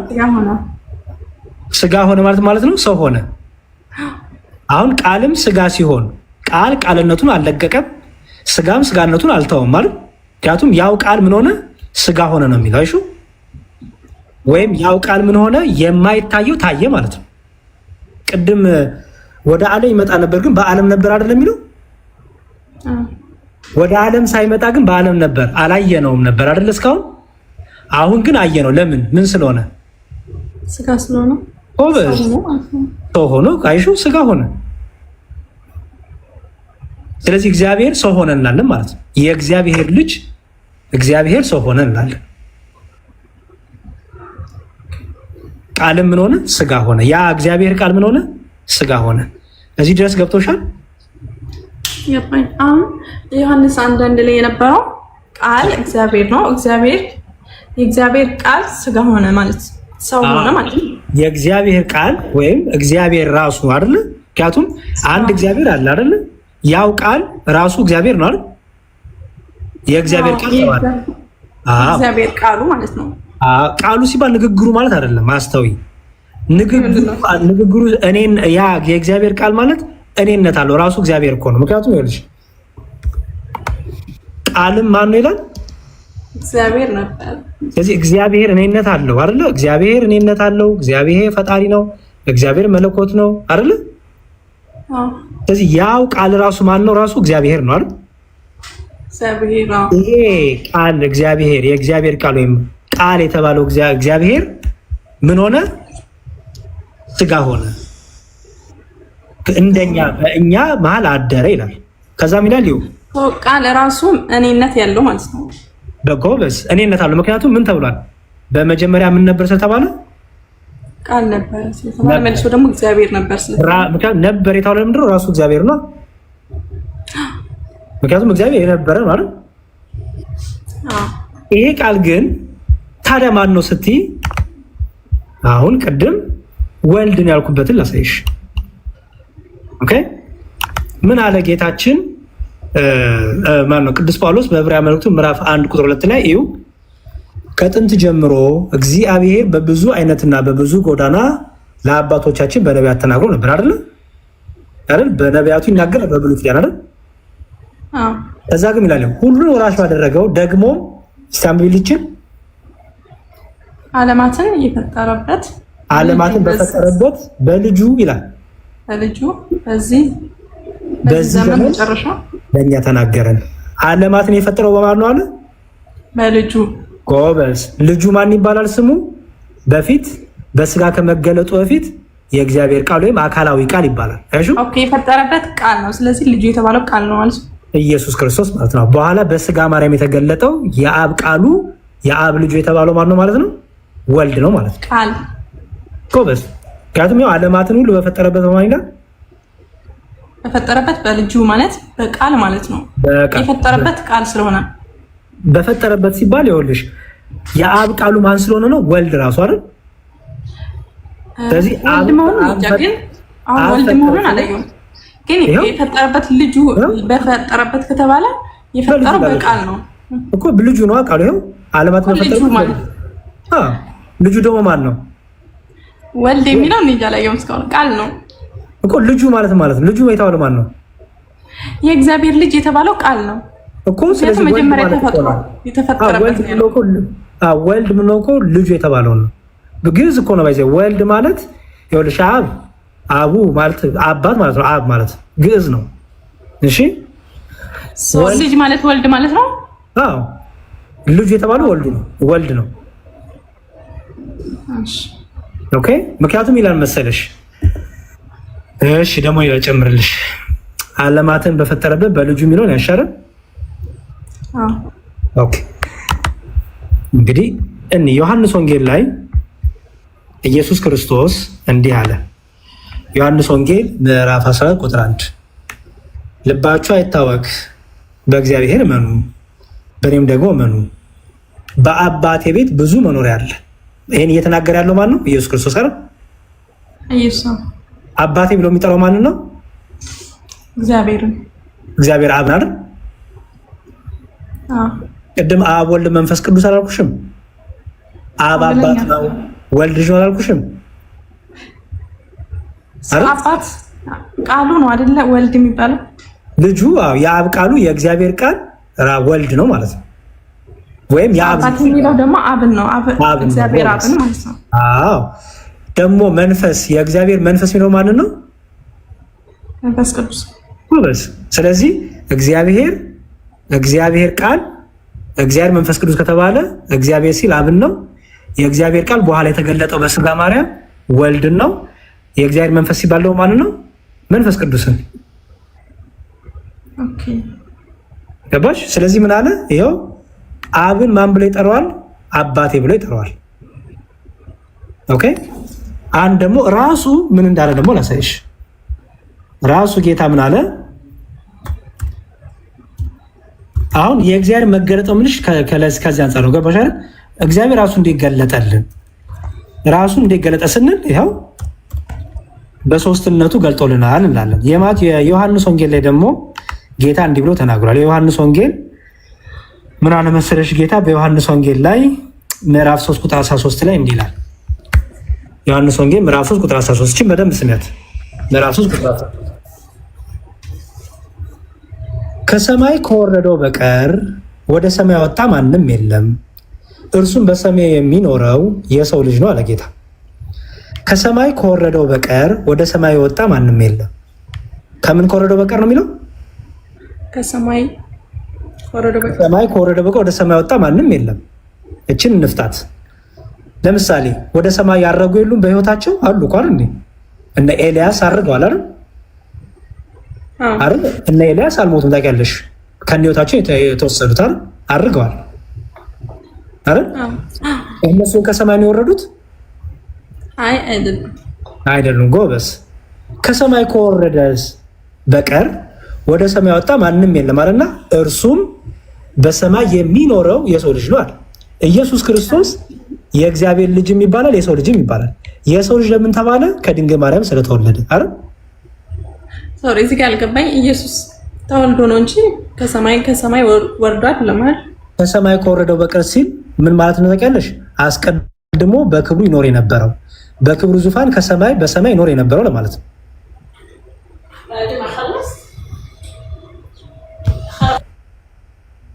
ስራ መጣባት መሰለኝ። ኦኬ ቀጥልች።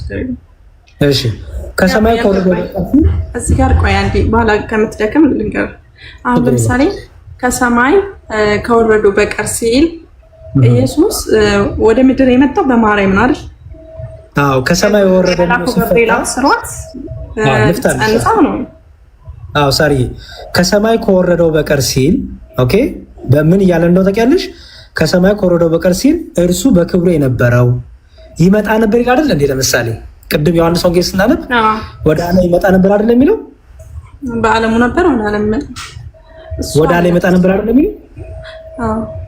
ወደ ዓለም ከመምጣቱ በስጋ ማርያም ከመገለጡ በፊት የት ነበር እርሱ? በክብሩ በሰማይ ነበር አይደል? በሰማይ ነበር አይደል? በሰማይ በምድር ይሞላ ነው አይደል? ግን በስጋ ማርያም ከመገለጡ በፊት በምድር ላይ በስጋ ማርያም ወይም በሰው ሆና ታይቶ ነበር? አልታየም ነበር አይደል? ስለዚህ ከሰማይ ወረደ ሲል ያ እውነተኛው ብርሃን መምጣቱን ከክብሩ ዙፋን ወደኛ ዝቅ ማለቱን ወደ በትህትና ዝቅ ማለቱን ያሳያል። ገባሽ? ምክንያቱም መልሶ ምን አለ መሰለሽ፣ ይሄን እየተናገረ ያለው ጌታ በስጋ ተገልጦ በምድር ላይ እያስተማረ ነው አይደል? ከሰማይ ከወረደው በቀር ወደ ሰማይ ወጣ ማንም የለም አለና ከዛ ምን አለ? እርሱም በሰማይ የሚኖር የሰው ልጅ ነው አለ። አሁን የምኖረው የት ነው እያለ ነው? በሰማይም እየኖርክ ነው በምድርም አለው እያለ ነው። አይሹ ምክንያቱም በሰማይ የሚኖረው ነው የሚለው። በሰማይ የሚኖረው የሰው ልጅ ማለት ጌታ በሰማይም አለ።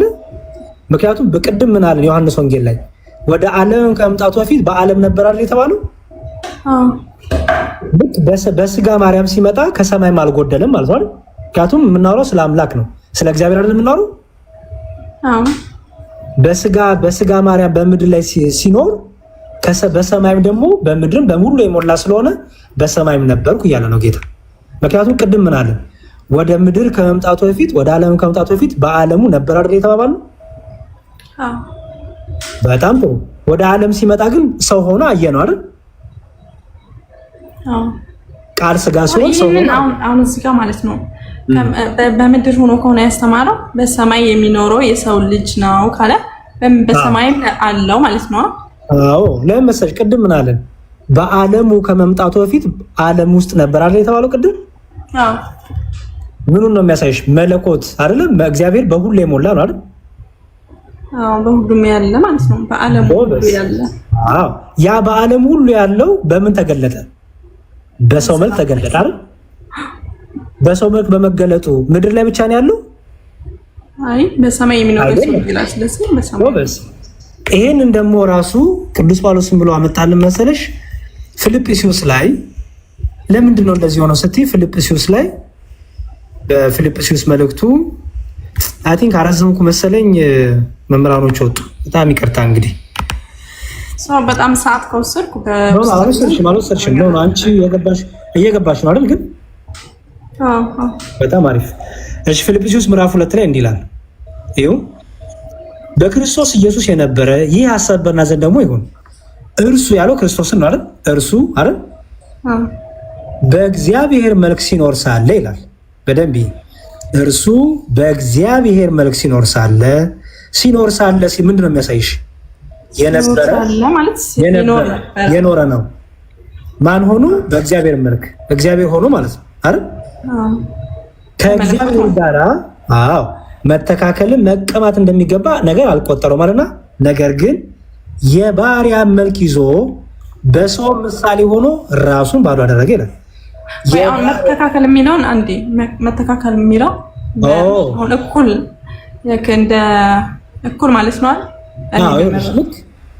ወደ ምድር እርሱ በስጋ ማርያም ሲገለጥ አይደል? ይሄው እርሱ በእግዚአብሔር መልክ ይኖር ነበር አይደል? ከዛ መለኮቱ ነው ይኖር ነበር ማለት ነው። በቃ እግዚአብሔር ስትይ መለኮት አምላክ ፈጣሪ ንጉስ ያሽነው አይደል? አይደል? ከዛ በኋላ ግን ደግሞ በባህሪው ዝቅ አደረገና ከኛ ጋር ሆነ አይደል? ሰው ሆነ አይደል? የባሪያን መልክ ያዘ አይደል? ነገር ግን በሰው ምሳሌ ሆነ ሲል ራሱን ማለት እንትን ሲል አሁን ለምሳሌ አንቺ የሰው ምሳሌ ነው የምትባዩ ወይስ ምን ነው የምትባዩ? ከእናት ከአባት ላይ የተወለድሽው? ጌታ ግን በድንቅ ስራው በድንቅ ተአምር ከድንግል ማርያም ያለ አባታት የተወለደው። ስለዚህ በሰው ምሳሌ ሆኖ ራሱን ባዶ አድርጎ በምስሉም እንደ ሰው ተገኝቶ ይላል። አይሹ እንደ ሰው ተገኝቶ ራሱን እንደ ሰው ተገኝቶ ማለት ነው እርሱ ሰው ያልነበረው ሰው ሆኖ ማለት ነው። ሰው ሆኖ ራሱን አዋርዶ አይደል? ለምሳሌ አንቺ እንደ ሰው ተገኝተሽ ይባላል እንዴ? አይ ሰው ነኝ። ሰው ነሽ ከጅማሬው ፍጡር ነሽ አይደል? እርሱ ግን እንደ ሰው ተገኝቶ ከተባለ ሰው ያልነበረው ምን ሆኖ ማለት ነው? ሰው ሆኖ ማለት ነው። ይሄው በምስሉም እንደ ሰው ተገኝቶ ራሱን አዋረደ፣ ዝቅ አደረገ ራሱን ለሞትም ይኸውም የመስቀል ሞት እንኳን የታዘዘው ነው። አይዞህ ለምንድን ነው የሞተው? ቅድም ስትይ ነበር አይደል? ለምንድን የተገረፈው የተሰቀለው ስትይ ነበር አይደል? ምን ስለሆነ ይላል? ሰው ስለሆነ። አይዞህ ራሱ ምን ስላደረገ? እንደ ሰው ስለሆነ ራሱን ሰው ፍጹም ሰው ስላደረገ ፍጹም አምላክ የሆነው እርሱ ፍጹም ሰው ሆነ። ስለዚህ ምን ሆነ? በስጋው ምን ሆነ? ሞተ። የመስቀል ሞት ድረስ እንኳን የታዘዘ ሆነ። ምን ስለሆነ? ራሱ ምን ስላደረገ? ዝቅ ስላደረገ። ያጁ እንደ ሰው ደግሞ ከኛ ጋር ስለሆነ ሰው ስለሆነ ማለት ነው። ሰው አይደለም እንደ ሰው ሆነ ነው እንጂ ሰው አይደለም። ከመጀመሪያውማ ሞተ እኮ እንደ ሰው ብሎ እኮ እንደ ሰው ለሚባል ነገር እኮ ሞት አይነገርም ማለት ሰው በመሆኑ ሰው ከመጀመሪያው ሰው አልነበረም። ሰው እንደ ሰው ሆነ ማለት ነው። በስ ኢየሱስ ክርስቶስ እርሱ በእግዚአብሔር ከመጀመሪያውማ በእግዚአብሔር መልክ ነበር ሲኖር ነበር አይደል የሚለው? እርሱ በእግዚአብሔር መልክ ይኖር ነበር ነው የሚለው አይደል? የእግዚአብሔር ደግሞ ምንድነው? የማይታይ ነው፣ አምላክ ነው፣ ጌታ ነው፣ ኤልሻዳ ነው፣ አዶናይ ነው፣ የዓለም ገዥ ነው አይደል? ግን ምን ሆነ ይላል? የባሪያ መልክ ይዞ ይላል። በሰው የባሪያ መልክ ሲባል ባሪያ ሲባል ባይዘው ምን ማለት መሰለሽ? እኛ የእግዚአብሔር አገልጋዮች ነን አይደል? ሰዎች። ስለዚህ የልክ የኛን መልክ ይዞ መጣ፣ ሰው ሆነ ማለት ነው። የኛን መልክ ይዞ በሰው ምሳሌ ራሱን ባዶ አደረገ። በምስሉም እንደ ሰው ተገኝቶ ራሱን አዋረደ፣ ፍጹም ሰው ሆነ ማለት ነው። ስጋ ሆነ ማለት ነው አይደል? ቃልም ስጋውን አላልንም ቅድም? ስለዚህ ምን ሆነ? እግዚአብሔር ከኛ ጋር ሆነ። ስለዚህ ሰው ስለሆነ ምን ሆነ? ለሞት እንኳን የታዘዘ ሆነ ይላል። ስለዚህ እኛ ሞተ ስንል መለኮት ሞተ እያልን አይደለም። ገባሽ? እግዚአብሔር ስለሆነ ለሞት ታዘዘ ማለት አሁን ሰው ሆኖ ለሞት ታዘዘ ማለት ነው። ምን ማለት ነው? እግዚአብሔር በስጋ ሞተ። እግዚአብሔር በስጋው ያዙት። ክርስቶስን አምላካችን በስጋው ገረፉት። ለምን? መለኮት በባህሪው ለመለኮት ለብቻው የሚገረፍ ነው የሚደማ ነው አይደለም። መለኮት ማለት መንፈስ ነው ማለት መለኮት ረቂቅ የሆነ እኔ ባይነት ያለው ረቂቅ የሆነ የማይታይ ነው። መለኮት ግን እኔ ባይነት አለው። እኔ በወደደው መልኩ ይገለጣል አይደል? ለምሳሌ ለሙሴ ተገልጧል፣ ለአብርሃም ለይስሐቅ ለነ ኢሳያስ ተገልጧል፣ ለነ ዳዊት ተገልጧል። በወደደው መልኩ ይገለጣል። እግዚአብሔር ለአብርሃም ተገልጧል። በኋላ ግን በማን ራሱ በልጁ ተገለጠ። አይሹ ልጁን ልኮ ተገለጠ። ልጁ ራሱ ተገለጠልን። ልጁ ደግሞ ለምን መጣ ይላል? ሰው ሆኖ አሁን እዚህ ጋር ማለት ነው። አሁን ለሙሴ ሲገለጥ የነበረው ለሙሴ አሁን ከ500 ምናምን በላይ ተገልጦለታል አይደል? አሁን እዛ ጋር የተገለጠላት ኢየሱስ ነው ወይስ እግዚአብሔር ነው? ይኸውልሽ ኢየሱስ ስንልኛ ከተወለደ በኋላ እናቱ ድንግል ማርያም ያወጣችለት ስም ነው። ኦኬ እንጂ እግዚአብሔር ነው። ይኸውልሽ ኢየሱስ፣ አማኑኤል እነዚህ ስሞች ከሰው ከሆነ በኋላ ለምሳሌ ኢየሱስ ነው መድኃኒት ማለት ነው። ምክንያቱም የተወለደው መድኃኒት ስለሆነ ኢየሱስ ይባላል። ገባሽ? ለምሳሌ ሉቃስ ወንጌል ላይ እንዲላል ይኸውልሽ፣ የሉቃስ ወንጌል ምዕራፍ 8 ላይ ይኸው። አይ አምጥ ያለው እሱን መልአኩ ሲያበስራት ነው። አይ እሱ አይደለም። ቆይ አይ ሰዓት ከወሰድኩ ብዬ ነው መድኃኒት የሚለው ለሳይሽ። የሉቃስ ወንጌል ምዕራፍ 8 ላይ እንዲላል ይኸውልሽ፣ የሉቃስ ወንጌል የሉቃስ ወንጌል ምዕራፍ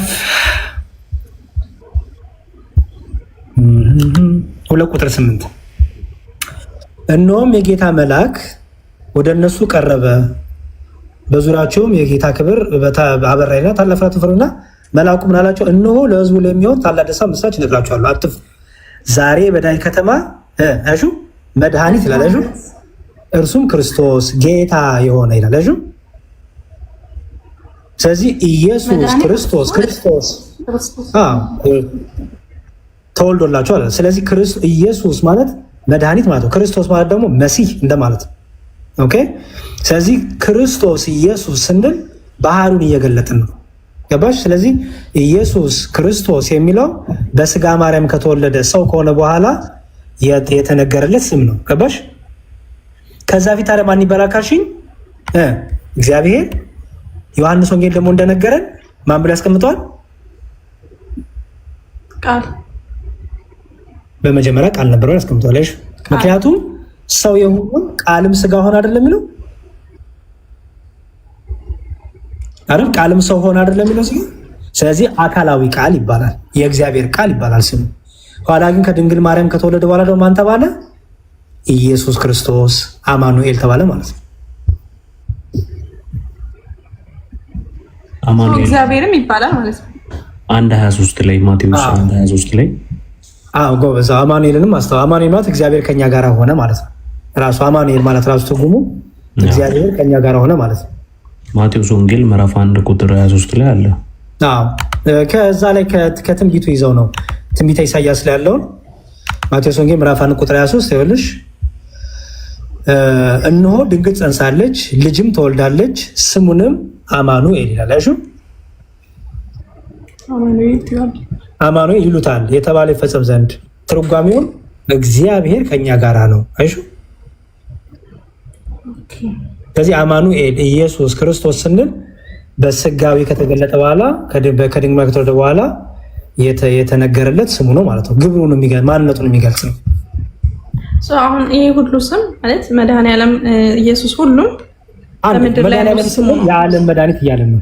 ስንቱን ነው የሚገልጠው? በግብሩን ያደረገልንን ውለታውን ማንነቱን ነው የሚገልጠው። ኢየሱስ ስንል መድኃኒት፣ ክርስቶስ ስንል መሲህ፣ አማኑኤል ስንል እግዚአብሔር ራሱ ከኛ ጋር ሆነ እያልን ነው። መድኃኔዓለም ስንል ደግሞ የዓለም ሁሉ መድኃኒት፣ የዓለም ሁሉ ቤዛ እንደማለት ነው። ምክንያቱም ክርስቶስ እኔ የዓለም መድኃኒት ነኝ ብሏል።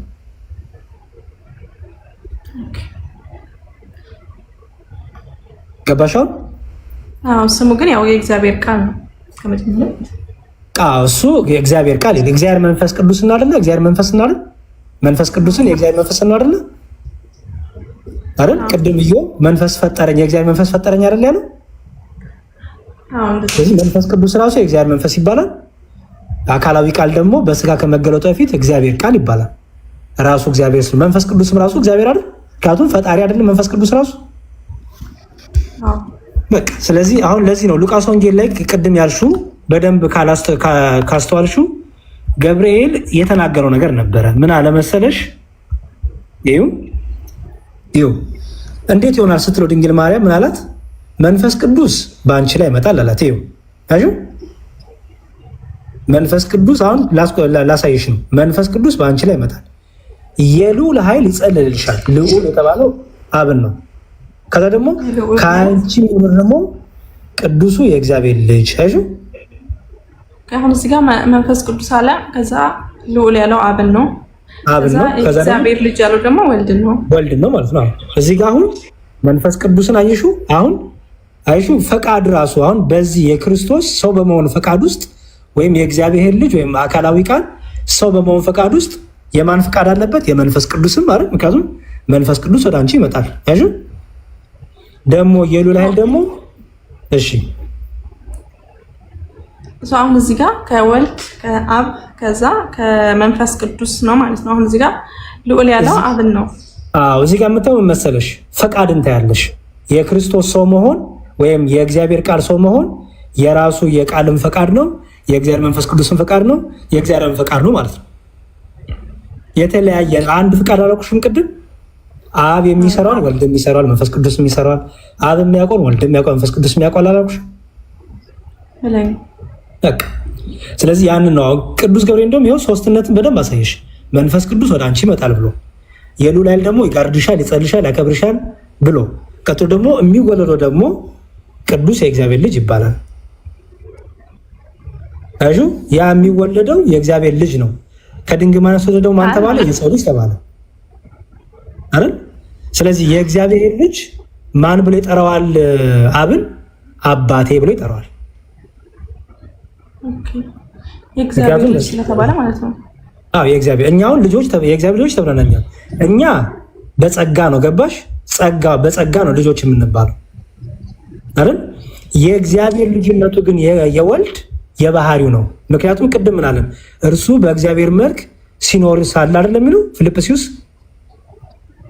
እርሱ ራሱ የእግዚአብሔር ልጅ በሚለው በክርስትና አሁን ክርስቲያን ከሆንኩ የእግዚአብሔር ልጅ የምትባዩ በጸጋ ነው ማለት ነው። ጸጋ ነው፣ ስጦታ የተሰጠን ነው አይደል? ልጅነት የተሰጠን ነው። በቸርነቱ በምህረቱ ልጆች እንሆን ዘንድ አድሎናል። ልጆቹ እንሆን ዘንድ ገባሽ? ይሄ ጸጋ ነው። የወልድ ልጅነት ግን የተሰጠው አይደለም። ምክንያቱም እሱ ራሱ ምን ስለሆነ እግዚአብሔር ነው አላለም ቅድም? ስለዚህ የባህሪ ይባላል። ለወልድ ሲነገር የባህሪ ገባሽ? ምክንያቱም ጌታ ራሱ የባህሪ እንደሆነ ላሳይሽ። ቀላል ነው፣ ችግር የለው። የባህሪ እንደሆነ ላሳይሽ።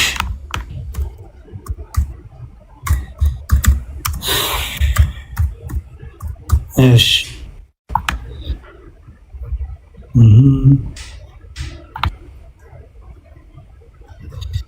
በጣም አሪፍ ኖት እያልሽ ነው ብዬ አስባለሁ አይደል? በጣም ጥሩ። እሺ በጣም አሪፍ። እሺ የዮሐንስ ወንጌል ምዕራፍ 17 ቁጥር 10 ኦኬ። የዮሐንስ ወንጌል ምዕራፍ 17 ቁጥር 10 እንዲህ ይላል። የዮሐንስ ወንጌል ምዕራፍ 17 ቁጥር 10 ምን ይላል? የእኔም የሆነ ሁሉ የአንተ ነው፣ የአንተውም ደግሞ የእኔ ነው ይላል ወልድ። አዩ እንደሚለው የእኔም የሆነ ሁሉ የአንተ ነው፣ የአንተውን ደግሞ የእኔ ነው ይላል። አሁን አንድ ፍጡር የሆነ ወይም አንድ ነብይ የሆነ ይሄ መናገር ይችላል። ለምሳሌ ሙሴ እግዚአብሔር የእኔ የሆነ ሁሉ ያንተ ነው የአንተም ደግሞ የኔ ነው ማለት ይችላል። ማለት አሁን ያንተ የሆነ ሁሉ ሲል ስልጣኑንም መለኮቱንም ሁሉንም ማለት ስለሆነ የአብ የሆነ ሁሉ የኔ ነው እያለ ነው ወልድ። አይችልም አይደል? ስለዚህ ወልድ ምን ስለሆነ ነው የአብ የሆነ ሁሉ የኔ ነው የሚለው? ምን ስለሆነ ነው ማለት ወልድ ራሱ አይደል? ስለዚህ ምን አለ ወልድ መሰለሽ? እኔና አብ አንድ ነን አለ። ከዚህ የተነሳ ምን አለ? እኔና አብ አንድ ነን። ኦኬ እኔና አብ አንድ ነን ብሎ በዮሐንስ ወንጌል ላይ በምዕራፍ 10 ቁጥር 30 ላይ ዮሐንስ ወንጌል ምዕራፍ 10 ቁጥር 30 ላይ እንዲህ አለ ጌታ። እዩ ይኸው እኔና አብ አንድ ነን። ለምሳሌ አንድ ነብይ አብርሃምም ይሁን ተው አብርሃምም ሐዋርያትም ቢሆኑ ዮሐንስም ቢሆኑ ማንም እስቲ አንድ ቦታ ላይ እኛና እግዚአብሔር አንድ ነን ያሉበት አለ? የለም። ምክንያቱም ነብይና ፈጣሪ አንድ ነው እንዴ? አሁን እኔና አብ ምክንያቱም አንድ ነን ካልሽ ከአብ ጋር እኩል ይሆንሽ ነው አይደል? በጣም ጥሩ። ስለዚህ እኔና አብ አንድ ነን ለአብ ሲነገር ስለ አብ ስታወሪ ምን ነው የምታወሪው? አምላክነቱን፣ ጌትነቱን፣ መለኮትነቱን፣ እግዚአብሔርነቱን አይደል የምታወሪው? ስለዚህ የኔ ሁሉ ያንተ ነው አለ ቅድም እንዳሳየውሽ ዮሐንስ 17:10 ላይ። አሁን ደግሞ ዮሐንስ 10:30 ደግሞ እኔና አብ ደግሞ አንድ ነን አለ። ስለዚህ ለአብ የሆኑ የኔ ነው ካለ የአብ መለኮት የማንም ነው ማለት ነው? የወልድም። የአብ አምላክነት የማንም ነው ማለት ነው? የወልድም ነው። የአብ ሕያውነት የማንም ነው ማለት ነው?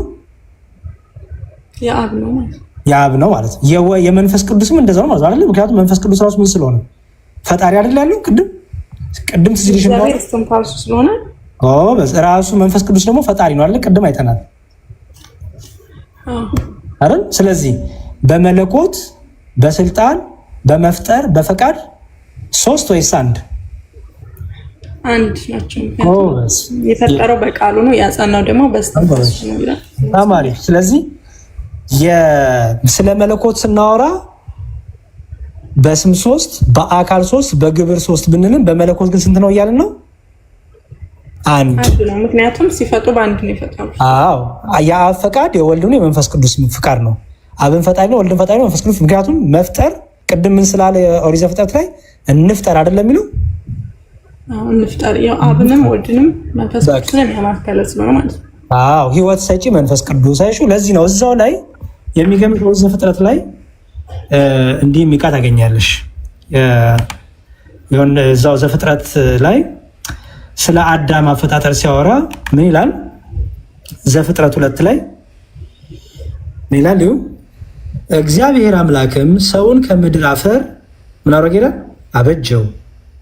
ሰውን ከምድር አፈር ምን አደረገው? አበጀው።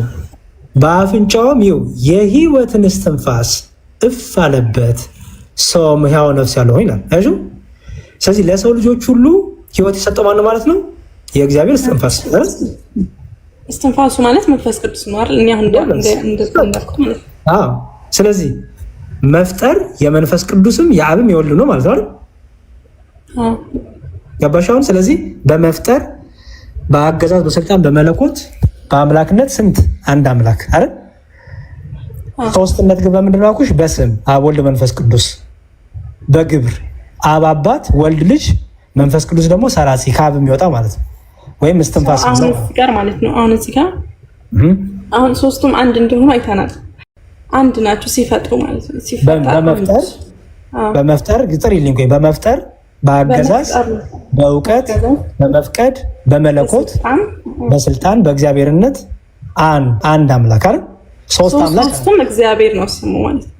በቃ እግዚአብሔር ስንል የአንድነት ስሙ ነው ይኸውልሽ። ምክንያቱም ቅድም ምን አለን?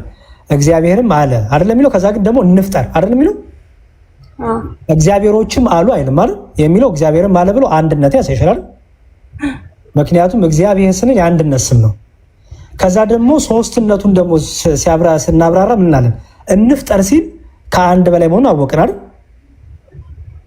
እንፍጠር ሲል ማንን ደግሞ እያስተማረን ነው አለ? አብን ራሱን ወልድን መንፈስ ቅዱስን አለ አይደል? ምክንያቱም ምን አለን? እስትንፋስ ቃል እያለን እኮ አመጣን አይደል? ከዛ በኋላ እስትንፋስንም ቃልንም ይዘን ግን ማን ብለን ጠራን? እግዚአብሔር አይሹ። ስለዚህ ስንት እግዚአብሔር አለ ማለት ነው? አንድ እግዚአብሔር አለ። ኦኬ። ግን ያ አንዱ እግዚአብሔር በስንት መልኩ ተገለጠልን?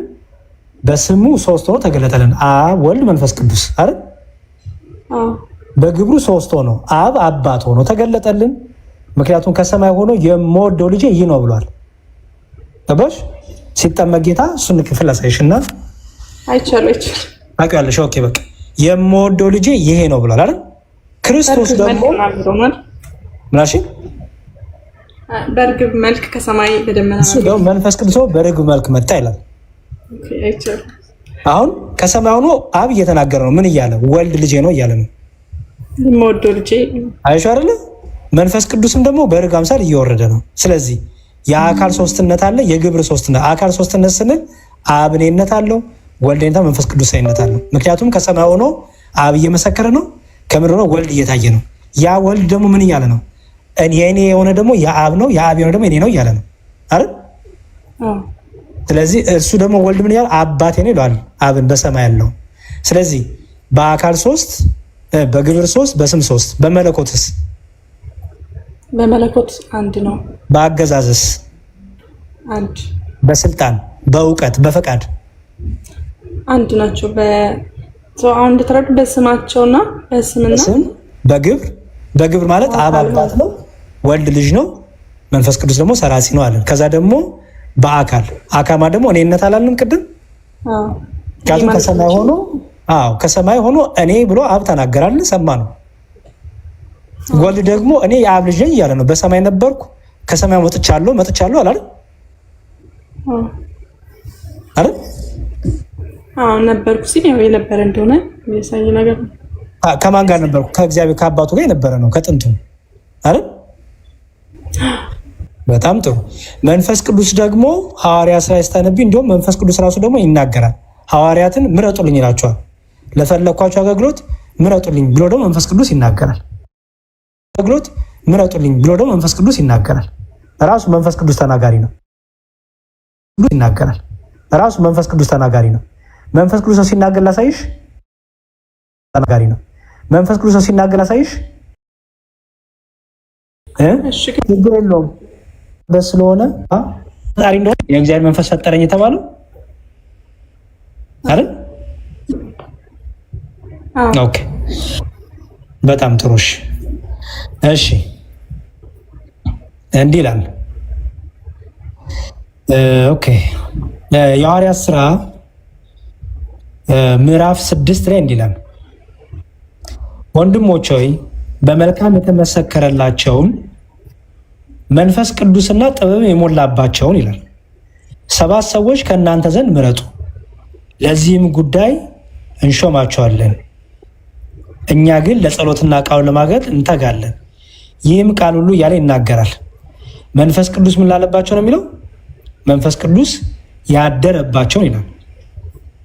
ኦኬ፣ መንፈስ ቅዱስ ያደረባቸውን ምኖች ምረጡልኝ ይላል። መንፈስ ቅዱስ። ኦኬ፣ ሌላም ጨምርልሽ። ሐዋርያት ሥራ ይዘሻል ምዕራፍ 6 ብለሽ ጽፈሻል። ኦኬ፣ ሌላም ደግሞ ጨምርልሽ። የሐዋርያት ሥራ ደግሞ ምን ይላል መሰለሽ? እሺ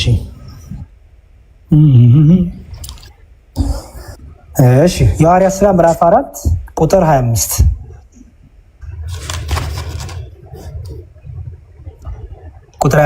በመንፈስ ቅዱስም በብላቴና በአባታችን በዳዊት አፍ ይላል። እሺ፣ በመንፈስ ቅዱስም በብላቴና በአባታችን በዳዊት አፍ በመንፈስ ቅዱስ ተናገርክ ይለዋል። እሺ፣ በማ በኩል ለምሳሌ ትንቢት ሲናገሩ መንፈስ ቅዱስ ነው የሚያናግራቸው ነቢያቱን። ምክንያቱም ምን አለ እዚህ ጋር በዳዊት በአባታችን በነቢዩ ዳዊት አፍ በመንፈስ ቅዱስ ያናገረው ይላል። አይሽ ያናግራል ራሱ መንፈስ ቅዱስ ማለት ነው። ገባሽ? ያም ደግሞ ልጨምርልሽ ራሱ የሐዋርያት ሥራ ምዕራፍ 5 ቁጥር 3 ላይ የሐዋርያት ሥራ ምዕራፍ 5 ቁጥር 3 ላይ ጴጥሮስ ምን አለ? ሐናንያ ሆይ አለው መንፈስ ቅዱስን ታታልልና ከመሬቱ ሽያጭ ታስቀር ዘንድ ሰይጣን በልብ ስለምን ሞላ አለው። ሐናንያ የሚባል ሰው በቤቱ አጨርብሮ ደባብቀው ነገር ሊያደርግ መጣ ወደ ሐዋርያቱ። ለጴጥሮስ ግን መንፈስ ቅዱስ ገልጦለት ነበረ ያ ሐናንያ የሚባለው በቤቱ ያደረገው። ስለዚህ ምን አለው ቅዱስ ጴጥሮስ? መንፈስ ቅዱስን ለምን ታታልላለህ? አይሹ መንፈስ ቅዱስን ለምን ታታልላለህ? መንፈስ ቅዱስን ለምን ታታልላለህ? ለምን እግዚአብሔር ለምን ታታልላለህ እያለ አይደል? ያ አምላክ ነው። አምላክን ለምን ታታልላለህ ማለት ነው። መንፈስ ቅዱስ ራሱ እግዚአብሔር ነው ማለት ነው። ስለዚህ መንፈስ ቅዱስ ተናጋሪ ነው፣ እኔ ባይ ነው፣ ሚስጥር የሚገልጠው ጥበብ የሚገልጥ ነው፣ የሚያጽናና ነው፣ የሚያበረታ ነው። ከኛ ዘንድ ሆኖ ኃጢአት ስንሰራ ንስሐ እንዲገባ የሚወቅሰን፣ እንድንጸልይ የሚያበረታን፣ ጥበብ ሚስጥርን የሚገልጥ። ለምሳሌ አሁን ቅድም ምን አልኩሽ? ከመጀመሪያ በፊት እግዚአብሔር መንፈስ ቅዱስ እኔም ላንቺ ጥበብ ሚስጥር ይግለጥልን አልኩሽ? አይሽ ጥበብና ሚስጥርን ማስተዋልን ቃለ እግዚአብሔርን እንድንረዳው ጥበብና ሚስጥርን የሚገልጥልን መንፈስ ስለሆነ ያ የእግዚአብሔር መንፈስ ወይ መንፈስ ቅዱስ እንለዋለን። ኦኬ፣ እግዚአብሔር መንፈሱ ራሱ እግዚአብሔር ነው አይደል? አዎ፣ ራሱ መንፈስ ቅዱስ ነው። ፈጣሪ እግዚአብሔር እኮ ነው ያልኩሽ ቅድም። ምክንያቱም ኢዮብ ራሱ የእግዚአብሔር መንፈስ ፈጠረኝ ብሎ መንፈስም ማን ብሎታል? ፈጣሪ ብሎታል አይደል? በቃ ምንም ችግር የለውም። አይ ቲንክ ለዛሬ እነዚህን ካሽ አሪፍ ነው። ሌሎቹን ደግሞ ፎሎ ስላደረኩሽ ቴሌግራም ላይ እንገናኝ፣ በደንብ አድርገን ግልጽ እናደርገዋለን። በምሳሌ ግን አባቶቻችን በምሳሌ ገና አዲስ ለመጣ ሰው በምሳሌ እንደሚያስረዱ አስረዳሽ። ለምሳሌ ፀሐይ አለ አይደል? ፀሐይ አለ ጨረር በሰማይ ፀሐይ ምን አላት ስታያት? ብርሃን አላት፣ ክበቡ አላት አይደለ? እና ደግሞ ምን አላት? ሙቀቱ አላት አይደል? ሶስት ፀሐይ ነው የምትይው? አንድ ፀሐይ አንድ ነው። ክበብ ስላላት ብርሃን ስላላት ሙቀት ስላላት ሶስት ፀሐይ ታያለሽ? አይ አንድ ፀሐይ። ኦኬ። ወደዚህ ምድር ላይ ብርሃኑ ሲመጣ ከሙቀቱ ተለይቶ ነው የሚመጣ? አይ ብርሃኑን ቀድሞ ሙቀቱ ይወጣል እንዴ? አይ ፀሐይ ሲወጣ ወይም ፀሐይ ያለ ሙቀት ያለ ብርሃን እና ያለ ክበብ አንዱ ከአንዱ ይቀዳደማል? አይ አይቀዳደማል? አይቀዳደም። በጣም ጥሩ። ብርሃንን በአይንሽ ታያለሽ አይደል? ብርሃንን በአይንሽ ታያለሽ አይደል? አሁን ብርሃን ነው ታያለሽ አይደል? እሺ ሙቀት በአይንሽ ይታያል? ኧረ አይታይም። አይታይም አይደል? በጣም ጥሩ። ብርሃኑን አባቶቻችን በምሳሌ ሲያስተምሩን በወልድ ይመስሉታል። ለምን? ቅድም ምን አለን? የዓለም ብርሃን ተባለ ክርስቶስ እውነተኛው ብርሃን ይለው አይደል? ብርሃን የታየው ማን ነው? እግዚአብሔር አብ አልታየም፣ እግዚአብሔር መንፈስ ቅዱስ አልታየም። በስጋ የታየው ማን ነው? ወልድ። ጎበዝ። ስለዚህ ወልድ በምን ይመሰላል? በብርሃን። በብርሃን አይደል? ምክንያቱም ራሱ ክርስቶስ ማን ተባለ? ብርሃን ተባለ አይደል? እውነተኛው ብርሃን። ጎበዝ። መንፈስ ቅዱስ ደግሞ በአይናችን አናው ግን በውስጣችን ሆኖ የሚያበረታን ጥበብ ሚስጥር የሚገልጥልን አላኩሽም ቅድም? በስጋ አልታየም መንፈስ ቅዱስ ግን ደግሞ በውስጣችን ሆኖ ብዙ ድንቅ ነገሮችን የሚሰራ ነው። ለዚህ ማስረጃው ልስጥሽ። ዮሐንስ ወንጌል ምዕራፍ 14 ቁጥር 17 እንዲህ ይላል። የዮሐንስ ወንጌል ምዕራፍ 14 ቁጥር 17 መንፈስ ቅዱስ ማለት ነው። እርሱም ዓለም የማያየውና የማያውቀው ስለሆነ በደንብ አስተውይ። ዓለም የማያየውና ምንም የማይለው ነው ይላል። የማያውቀው አይደል? ዓለም በስጋ አላየውም አይደል? በስጋ የተገለጠው ማን ስለሆነ? ወልድ እንጂ መንፈስ ቅዱስ ተገልጧል በስጋ? አይ አልተገለጠም፣ ወልድ ነው። ስለዚህ ዓለም አይቶታል? አላየውም። የእውነት መንፈስ ነው ይልና ነገር ግን ወልድን አየ ማለት አይደለም። አብን አይ ኖ በስጋ የታየው ማን ነው ከተባልሽ ጌታ ምን አለ? እኔን አየ አብን አየ አይደል? እኔን አየ አብን አየ ማለቱ ምን ማለቱ መሰለሽ? እሱ ራሱ የእግዚአብሔር መልክ ነው አላልንም? ቅድም እግዚአብሔር ነው አላልንም? ምንና በቃ ስለዚህ እግዚአብሔርን አየን ማለት ነው። ግን በስጋ የተገለጠ የታየው ማን ነው ከተባልሽ እግዚአብሔር አብ በስጋ አልተገለጠም ማለት። ሰው የሆነው ማን ነው? እግዚአብሔር አብ ነው። ሰው የሆነው እግዚአብሔር አብ ሳይሆን ወልድ ነው። ወልድ እኮ በስ እግዚአብሔር ወልድ መጀመሪያ አሁን ማለት ነው። መጀመሪያ ቃል ራሱ እግዚአብሔር ነው ብለናል። ምክንያቱም እግዚአብሔር ዘንድ ነበረ ስላለ ማለት ነው። የነበረው ደግሞ እግዚአብሔር ነው አይደል? እንዳትረሽ፣ ሶስትነትን ደግሞ እንዳትረሽ። አሁን እግዚአብሔር ነበራላ ግን ደግሞ በሶስትነቱ አብ አባት፣ ወልድ ልጅ፣ መንፈስ ቅዱስ ሰራጺ አልን አይደል? ቅድም እግዚአብሔር በሶስትነቱ ግብሩን ስናወራ አብ አባት፣ ወልድ ልጅ፣ መንፈስ ቅዱስ ሰራጺ አላልን? ቅድም ብለናል። እሱ አይደለም እኮ እኔ ያልከሉት አብን አሁን ለምሳሌ ወልድን ያየ አብን አየ ማለት ነው። እግዚአብሔር ነው ወልድ ማለት። አዎ እግዚአብሔር ወልድ ነው አይደል? አዎ። ግን ምን እያልን ነው መሰለሽ? አብ ራሱ በስጋ ተገለጠ ግን እያልን አይደለም። ገባሽ? እሱ ነው ያልኩሽ ያለሁት። ጎበዝ። እግዚአብሔርን አየን ስንል አዎ የእግዚአብሔር መልክ የእግዚአብሔር ነጸብራቅ የተባለው የክብሩ ነጸብራቅ የተባለው እግዚአብሔር የሆነውን አየን። ማንን ነው ግን ያየነው? አብን? አይ አይደለም፣ ወልድን። በስጋ ግን ማን የታየው ከተባልሽ መስሽ ምንድነው? አዎ እግዚአብሔርን አይተናል። የእግዚአብሔር ልጅ እግዚአብሔርን አይተናል። ግን ማንን ያየነው? በስጋ ሰው ሆኖ ያየነው ወልድን አይደል? እግዚአብሔር ቃልን አይደል? ገባሽ አይደል? ምክንያቱም ዓለምማ ወልድን አይቶታል። አላየውም እንዴ?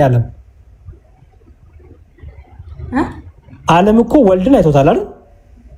በስጋ አይቶታል። እሺ በስጋ ግን መንፈስ ቅዱስ ታይቷል? አይ አልታየም። ግን እኔ ያልከለው ታይቷል ሳይሆን አንድ አይደለም ወይ ነው እኮ አንድ ነው ስንል በመለኮት በስልጣን አንድ ነው። አዎ ግን በስጋ የታየው ማን ነው ከተባለሽ መስሽ ማን ነው? በስጋ የታየው ወልድ ነው። ኮበስ አብና መንፈስ ቅዱስ በስጋ ታዩ ማለት ነው። በመለኮት ግን አንድ ናቸው። አዎ በቃ እግዚአብሔርን አይተነዋል፣ ከኛ ጋር ሆኗል እግዚአብሔር አይደል? ግን በስጋ ማን የተገለጠው ስንል ግን በተለየ አካሉት ያለሽ በተለየ አካሉ ማን የታየው? ወልድ አይደል? የተለየ አካሉ ያልሽበት ምክንያት ለምንድን ነው? ወልድ አልታየም፣ አብ አልታየም፣ መንፈስ ቅዱስ አልታየም። የተገለጠው ማን ነው? ወልድ። ምክንያቱም ቃልም ስጋውን አይደለም የሚለው መንፈስ ቅዱስ ስጋውን ይላል። አይ አይደለም፣ አብ ስጋውን ይላል። ጎበስ። ስለዚህ በተለየ አካሉ ቃል ምን ሆነ? ሰው ሆነ፣ ስጋ ሆነ። አሁን ዮሐንስ ወንጌል ላይ የሚያሳይሽ ይሄንን ነው። ዮሐንስ ወንጌል ላይ ምን ይላል? ዓለም የማየውና የማያውቀው ስለሆነ ይልና ግን ነገር ግን ከእናንተ ዘንድ ስለሚኖር በውስጣችሁም ስለሚሆን ታውቁታላችሁ ተባለ። አይሹ ዓለም አላየውም መንፈስ ቅዱስን፣ ግን ከእኛ ዘንድ አለ። በምናችን ውስጥ አለ ይላል? በውስጣችን። አይሹ ስለዚህ አሁን ቅድም ሙቀትን የሚታይ ነው ወይስ በውስጥሽ ፊልም የምታደርጊው ነው ስልሽ፣ ሙቀት ምንድን ነው አልሽ? በውስጤ ፊልም አደረጉን አልሽ አይደል? ያው ሰውነቴ ላይ ሲያልፍ ፊል አደረገው በኮበስ እንጂ ልክ እንደ ብርሃን የምታየው አይደለም አይደል? ኮበስ። ስለዚህ በብርሃን ማን ታየ? በብርሃን እውነተኛው ብርሃን ክርስቶስ ታየ፣ ወልድ ታየ አይደል?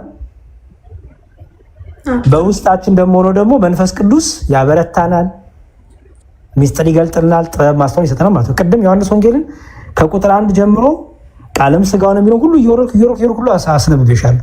እነዚህን ሁሉ እንግዲህ አንድ ላይ አድርገሽ የግብርን የአካልን የስምን እና የሶስትነት ከዛ ደግሞ የመለኮት የአገዛዝ የስልጣን የእግዚአብሔርነት የአምላክነት የእውቀት የፈቃድ አንድነት የሚለውን በስላሴ ትምህርት ያለውን ይዘሽ ልክ አሁን የፀሐይ እንዳልኩሽ ነው። ፀሐይዋ ሶስት ፀሐይ እንደምታያት አታያትም። ክበብም ስላላት ሙቀትም ስላላት ብርሃንም ስላላት ሶስት ፀሐይ እንደማታያት ሁሉ ልክ እንደዛ ሁሉ አብ ወልድ መንፈስ ቅዱስ በስም በአካል በግብር ሶስት ብንል ስንት ግን መለኮት እያልን ነው? በግብር በስም በአካል ሶስት ብንልም ግን በእግዚአብሔርነት በአምላክነት በጌትነት ስንት እያልን ነው? ሶስት ወይስ አንድ? አንድ ነው። ምክንያቱም ዓለምን የፈጠረው ቃል መንፈስ ቅዱስ አብ ወልድ መንፈስ እግዚአብሔር አብ ነው። ቃል ማለት ወልድ ነው አይደል? አዎ አካላዊ ቃል እንለዋለን። አዎ አካላዊ ቃል መንፈስ ያለው ደግሞ መንፈስ ቅዱስን ከሆነ አዎ ስለዚህ አንድ ናቸው ማለት ነው። ኮበስ። የመጨረሻ ደግሞ ሌላ ምሳሌ ልስጥሽ። ነፍስሽን ተመልከቻት። ነፍስሽ ኦኬ፣ ነፍስሽ አዋቂ ናት፣ ተናጋሪ ናት እና ደግሞ ሕያው ናት አይደል? እሺ ሶስት ነፍስ ነው ያለሽ ታዲያ ወይስ አንድ ነፍስ? እንደ አንድ ነው ያለኝ አይደል? ሶስት ሰው ነሽ ወይስ አንድ ሰው ነሽ? አንድ ነው። አንድ ሰው ግን በአንቺ በውስጥሽ ተናጋሪነት፣ አዋቂነት እና ሕያውነት ስላለ አይ ሕያውነት ስላለ ተናጋሪነት ስላለ አዋቂነት ስላለ ሶስት ሰው አትባይም አይደል? አንድ ነው። አየሹ እያንዳንዱ የራሳቸው ምን አላቸው? ግብር አላቸው አይደል? አዋቂነት ግብሩ አለ፣ ተናጋሪነት ግብሩ አለ፣ ሕያውነት ግብሩ አለ አይደል? ኦኬ። ግን ምን አትይም? በእነዚህ አዋቂነት፣ ሕያውነት፣ ተናጋሪነት ሶስት ስላሉ ግን ምን እንደማትይ ማለት ሶስት ነፍስ አትይም አይደል? አንዱ በአንዱ ግን ምን ሆኖ ይኖራል? ህሉ ሆኖ ይኖራል። ለምሳሌ አዋቂነትሽ ከተናጋሪነትሽ ጋር፣ ተናጋሪነትሽ ከስትንፋስሽ ጋር ተለያይቶ መኖር ይችላል? አዋቂነትሽ በደንብ ስሚኝ እያስተዋልሽ። ለምሳሌ አንድ ሰው መናገር አልቻለም። ይኸውልሽ በደንብ ስሚኝ። አንድ ሰው መናገር አልቻለም እንበል፣ ወይም መስማት የተሳናቸው ወይም መናገር የተሳናቸው ሰዎች አሉ እንበል። ኦኬ። ግን እውነት ውስጣቸው ነፍሳቸው አታወራም? አትረዳም? አይ ትረዳለች። ለምሳሌ አሁን መናገር የተሳናቸው ሰዎች በጣታቸው ሲናገሩት ያለሻል። በጣታቸው የሚያፈልቁት የሚያስቀምጡልሽ ምልክቶች ከምን የወጣ ነው? ከልብ የፈለቀ ከነፍስ የፈለቀ አይደል? አይሽ። ስለዚህ ጎበዝ። ስለዚህ አሁን እስትንፋስሽ፣ ተናጋሪነትሽና ሕያውነትሽ እነዚህ ሶስቱ የሚለያዩ ናቸው? አይደለም። ከነፍስ ስላለኝ ሁሉም ነገር አለኝ። ጎበዝ። እስትንፋስ እኔ ህያውነት አያስፈልገኝም ማለት ትችላለች? አይ ህያውነት ደግሞ እኔ ህያው አልፈልግም እስትንፋስ አልፈልግም ማለት ትችላለች? አይቻልም። እሺ አዋቂነት እኔ እስትንፋስ አልፈልግም ማለት ይችላል? ተናጋሪነት አይችልም። ስለዚህ አንዱ በአንዱ ምንድነው ማለት ነው? አንዱ በአንዱ ህልው ነው ይባላል። አንዱ በአንዱ ይኖራል ይባላል። አይሽ አይደለ? ስለዚህ ልክ እንደዛ ነው። በቃ የሥላሴ ትምህርትን በዛው መልኩ አስቢው። አብ ወልድ መንፈስ ቅዱስ ስንል አብ ለወልድና ለመንፈስ ቅዱስ ልባቸው ነው። ኦኬ በአብ ልብነት አሁን ልክ ምሳሌ ነው የምሰጥሽ ያለሁት። ለምሳሌ ወልድ ቅድም ናኩሽ ነፍስሽ ምን አላት? አዋቂነት፣ ተናጋሪነት ወይም አዋቂነት፣ ህያውነትና ምን አልኩሽ? ተናጋሪነት አልኩሽ። በጣም ጥሩ። አሁን በደንብ ስሚኝ። አዋቂነት ለማን እንሰጣለን? ለአብ እንሰጠዋለን። ምክንያቱም በአብ ልብነት ሁሉ ነገር ይታሰባል ይታወቃል ብለን እናምናለን። በወልድ ቃልነት ደግሞ ሁሉ ነገር ይፈጠራል ይደረጋል። እሺ በመንፈስ ቅዱስ ደግሞ ምንነት? እስትንፋስነት አይደል? ቅድም የእግዚአብሔር እስትንፋስ ይባል አይደል? መንፈስ ቅዱስ የእግዚአብሔር ምኑ ተባለ? እስትንፋሱ አይደል? ወልድ ደግሞ የእግዚአብሔር ምኑ ተባለ? ቃሉ አይደል? ቃሉ። ስለዚህ እስትንፋስን አገኘን፣ ቃልን አገኘን። ስለዚህ ምን ቀረን? አዋቂነት ወይም ልብ አይደል ያለው ማወቅ። ስለዚህ ማወቅ አብ ከወልድ የተለየ ምን የለውም ማለት ነው። አብ ያለ ወልድ አልኖረም፣ ወልድ ያለ አብ አልኖረም። መንፈስ ቅዱስ ከአብና ከወልድም ተለይቶ የኖረበት ዘመን የለም፣ የሚቀዳደምም የለም ማለት ነው። ገባሽ? የአብ መንፈስ ቅዱስ እስትንፋሱ ነው። ወልድ ደግሞ መንፈስ ቅዱስ ለአብና ለወልድ ለራሱም ህይወት ነው፣ ለአብና ለወልድ እስትንፋስ ነው፣ ህይወት ነው። ምክንያቱም እግዚአብሔር ህያው ነው እንላለን እንዴ? ጎበዝ። አሁን እኔና አንቺ ህያው ነን ስንባል ጸጋ ተሰጥቶ ነው አይደለ? የእስትንፋስ እፍ ተብሎበት ነው አይደል? እግዚአብሔር ግን ህያው ነው ስንል እፍ ተብሎበት ነው እንደኛ? አይደለም። በጣም ጎበዝ። ስለዚህ የእግዚአብሔር እስትንፋስ ማን ይባላል? መንፈስ ቅዱስ። ስለዚህ መንፈስ ቅዱስ ለእግዚአብሔር እስትንፋሱ ይባላል ማለት ነው፣ ወይም ህይወቱ ይባላል። አይሽ ምንድን ነው? ስለዚህ መንፈስ ቅዱስ ለራሱም ህይወት ነው፣ ለአብና ለወልድ ምንድን ነው ማለት ነው? ህይወት ነው ማለት ነው አይደል? ታዲያ እግዚአብሔር ህያው ነው። ጎበዝ። ህያው ነው እግዚአብሔር። የእግዚአብሔር ህያውነት የባህሪው ነው፣ የእኛ ግን ህያውነት የጸጋ ነው እንደምን ነው ማለት ነው። ምክንያቱም በአዳም ላይም እፍ አለበት አይደለም የሚለው? የህይወትን እስትንፋስ አይደለም የሚለው? እግዚአብሔር በአዳም ላይ እፍ ያለበት ህይወት እስትንፋስ የራሱ ወይስ የተሰጠው? የራሱ አይደል? የራሱ። እግዚአብሔር መንፈስ ይባላል አይደል? መንፈስ ቅዱስ እንለዋለን አይደል? የእግዚአብሔር መንፈስ ይባላል። ጎበዝ። እሺ ዓለማቱ የተፈጠሩት በምንድን ነው? በቃል አይደል የተባለው? በልጁ። ስለዚህ የእግዚአብሔር ቃል ወልድ ለአብና ለመንፈስ ቅዱስ ለራሱ ቃል ነው፣ ለአብና ለመንፈስ ቅዱስ ነው ምናቸው ነው ማለት ነው? ቃላቸው። ምክንያቱም የእግዚአብሔር ቃል ይባላል። ጎበዝ። እሺ እግዚአብሔር አብ ደግሞ ለወልድ ለመንፈስ ቅዱስ ምናቸው ማለት ነው? እስትንፋስን ለመንፈስ ቅዱስ ከሰጠን፣ ቃልነትን ለወልድ ከሰጠን፣ አብ ደግሞ ምንድነው ማለት ነው? ለወልድ ለመንፈስ ቅዱስ ልባቸው ወይም እውቀታቸው ነው ማለት ነው። ስለዚህ እግዚአብሔር አዋቂ ነው፣ እግዚአብሔር ሕያው ነው፣ እግዚአብሔር ተናጋሪ ነው፣ እግዚአብሔር ፈጣሪ ነው እንላለን ማለት ነው። ቃሉት ያሰማልን። ዲያቆን በጣም እናመሰግናለን። ያጀማ እንዲ ለሳሪ አጨብጭቡላት አላችሁ። ጎበዝ ተማሪ ነች። ኮመንት ክፈቱላት፣ ያጨብጭቡላት፣ አጨብጭቡላት። አቤት ያሰማልን ዲያቆን ሳሪ። እግዚአብሔር ይርዳሽ፣ መንፈስ ቅዱስ ይርዳሽ። አንድ ድሬ ያለሽ ምናልባት እዚህ ጋር ቀደም መጽሐፍ ቅዱስ አለሽ እንደተገብሽ ጋር ሳሪቹ አለሽ? አይ የለኝም። እሺ እኔ ላሳይሽ። እዚህ ጋር ቀደም መንፈስ ቅዱስ እግዚአብሔር ይባላሉ ወይ አልሽ? አሁን እዚህ ጋር ሐዋርያት ሥራ ምዕራፍ 5 ቁጥር 3 ላይ ዲያቆን ቀደም እያሳዩሽ ነበረ። ለመጨመር ሳይሆን እዚህ ጋር ለማሳየት ነው።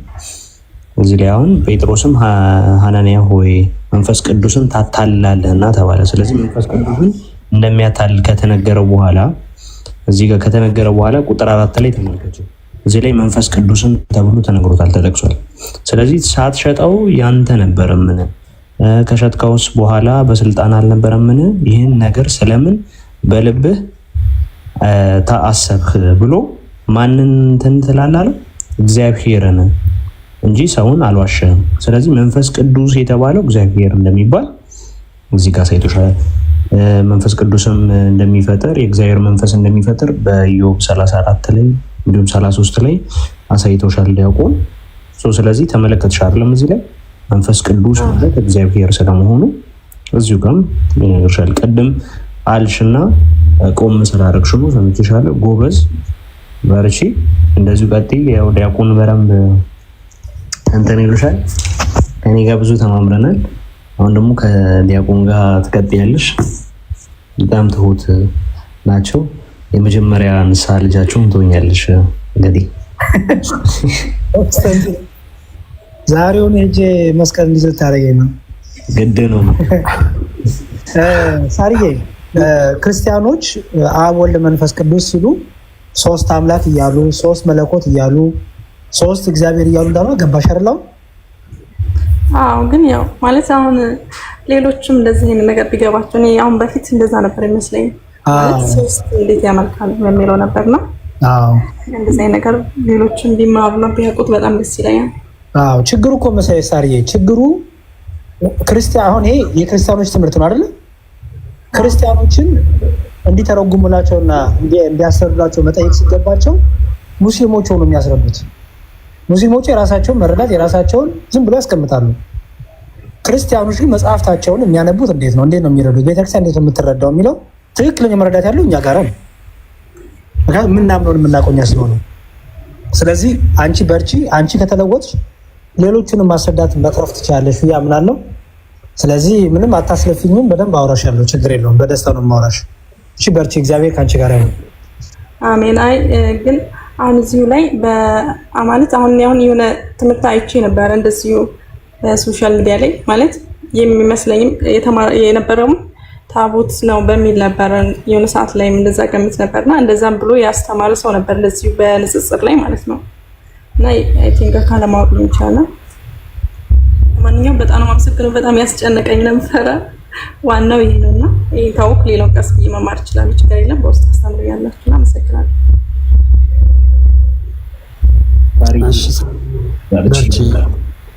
ችግር የለውም። በማንኛውም ሰዓት እንዳልንሽ ከውስጥ አውሪ ከዲያቆን ጋር እንትን ይባላል። አንቺ ደግሞ ይገባሻል ከልብሽ ስለሆነ የምትፈልጊው ማለት ነው። ያወራነውም ነገር ስላለ ከልብሽ ስለሆነ ከልብሽ ደግሞ ከሆነ ማንኛውም ነገር ለመረዳት ቀላል ይላል። በደንብ አውሩ ዲያቆን በቴሌግራም። እግዚአብሔር ደግሞ ይርዳሽ። ጎበዝ ነሽ በጣም ከሁለት ቅድሚያ ግን መምህር አላችሁ ሰላም ይበሉንና እንደምን አላችሁ? ቃሲስ መዝሙር ያሬድ ዴቭ እንዴት ነህ? ቃልዬ ቆስጠንጢኖስ እንደምን አላችሁ? ሁላችሁንም ሰላም ብያለሁ። እንኳን አደረሰን፣ እንኳን አደረሳችሁ። ክርስቶስ ተንሥአ እሙታን በዐቢይ ኃይል ወሥልጣን አሰሮ ለሰይጣን አግዓዞ ለአዳም ሰላም ይእዜሰ ሆነ ሰላም። ለብርሃነ ትንሣኤው እንዳደረሰን ለብርሃነ ዕርገቱ ያደርሰን። በጣም ግሩም ነው። ከቅድም ጀምሮ መምህር ኤፍሬም መልሰው እርሶማን በደምብ ሲያብራሩ እየሰማሁ ነበር ከሰውኝና ትልቁ ነገር በቃ ዋናው ይሄ ሁሉ የተደከመው ሳር ለምን ታውቂያለሽ? ሉል እግዚአብሔር ልዕልናውን በሰው አይምሮ መርዳት ስለማይቻል ለአንቺ ቅድም በደምብ መዝሙር በደምብ ሲናገሩ ሰምተሽ ከሆነ ዲያቆን እንዲህ ለአይምሮአችን ከቀለለን አምላክ አይደለም ማለት ነው። በቃ እቺን ላይ በደንብ አድርገሽ ያስመርሻለሽ። እግዚአብሔርነቱ የሚታወቀው ከአይምሮአችን በላይ በመሆኑ ልዕልናው ልዑል መሆኑ ነው። ስለዚህ ከዛ በኋላ ሌላው ስተነቢ አንቺ በሚገባኝ ወይኔ ካልገባኝ ካልሽ መስመር ስለሚስትብሽ በቃ ራስሽን ነፃ አድርጊ። አምላክ ነው አምላክን ደግሞ ለመርዳት ከኔ ከመርዳት የበላይ ነው በሚለው ከሄድሽ እንዳለ ያሉሽን ነገር ሁሉ በደንብ አድርገሽ ታርጋሽ ይተዋልሽ ይመጣል ማለት እና በዚህ ልክ ልትረጂ ነው። ቃሎት ያሰማልን ዲያቆን ነው። እቺ ዲያቆኗን እንኳን ይተውልን ባኮት ወደ ቅስናው ጠገበላው እጩ ቃሲስ ብያለሁ። ተቀዳሚ እንደምን አላችሁ? ያው እንዳላቋረጥ ጥያቄ ላይ ካለ እንቀጥላለን አለው። እሺ እግዚአብሔር ይስጥልን። እንኳን በሰላም መጡ። እንኳን ደረሶት። እርሶንም በጸሎት እናስባት። ሳርቸውን እግዚአብሔር መንፈስ ቅዱስ ነው የሚያግዝሽ። መርምሪ። እግዚአብሔር ራሱን እንደገለጠ ታይ ነው። ሁሌም አብርሃም እንደ አብርሃም እንጂ እሺ አብርሃም ምን አለ መሰለሽ የሚሰራቸው ጣዖቶች አሉ፣ የሚቀርጻቸው ጣዖቶች አሉ በአባቱ በታራ ቤት እና ከዛ ምን አለ እንዴ በያቸው በቃ ምንም እሱ የሚፈልገው ነገር በቃ ምንም እንትላቸው። ስለዚህ ምን አለ በቃ የዚህ ሁሉ የፍጥረት ሁሉ ባለቤት ንፋስን ሞከረ፣ ምናምን ሞከረ፣ ፀሐይን ሞከረ፣ ፀሐይ ማቃጠለችው። ከዛ ግን ደግሞ ጠፋች። ትንሽ እንደውም ኃይለኛ ብርቱን ያገኛት ፀሐይን ነው፣ በጣም አቃጠለችው። እሷም ግን ከሆነ ጊዜ በኋላ ደግሞ ተሸፈነች ጨለማ ሲመጣ። ስለዚህ ምን አለ መሰለሽ የዚህ ሁሉ የፍጥረት ሁሉ ባለቤት ፀሐይንም የፈጠርክ ንፋስንም የፈጠርክ አንተ ራስህ ተገለጥልኝ፣ አንተ ራስህ አናግረኝ። በእሱ ጭንቅላት ምርምር አይደለማሽ፣ አንተ መገለጥን አሳየኛል። በቃ ክርስቲያኖች እንደዚህ ነው። እኛ እግዚአብሔር እንዴት ተገለጠ ብለን ነው የምንጀምረው። እኔ እንዴት ተረዳሁት፣ እኔ እንዴት ምናምን አይደለም የምንጀምረው። ራሱ እግዚአብሔር እንዴት ተገለጠ፣ እግዚአብሔር ማንነቱ እንዴት ገለጠልን። ኦኬ። ስለዚህ ማንነቱን እንደገለጠ ሲነግረን ከዛ ምን ይሆናል? በጣም እጹብ ድንቅ ነው የእግዚአብሔር ስራ፣ የሚገርም ነው እግዚአብሔር አምላክ መለኮት፣ የሚገርም ነው ባህሪው፣ ጥልቅ ነው፣ ረቂቅ ነው። ብቻ ተመስገን። ማወቅ የምንችለውን ያህል እንድናቅ እግዚአብሔር ፈቅዶልናል። ያን ደግሞ ግን የምናውቀው እርሱ ራሱ በገለጠልን ልክ ነው። ስለዚህ ሁሌም ስትጀምሪ እኔ ሌሎችም መክረው በዚህ አጋጣሚ በጭንቅላት የሚሳል የሚቀል አምላክ ከሆነ ጣዖት ነው። ኦኬ። አምላክ ትክክለኛው አምላክ ግን ከአይምሮ በላይ ሆነ። ዳዊት ብዙ ተመራምሮ ነበር። የሚገርምሽ በጣም እግዚአብሔርን በተለያየ መልኩ በጥልቁ ብሄዳለ፣ በላይ በበራለ፣ በባህር ብሄዳለ፣ እንዲሁ በሁሉ ቦታ አንተ አለህ አለ።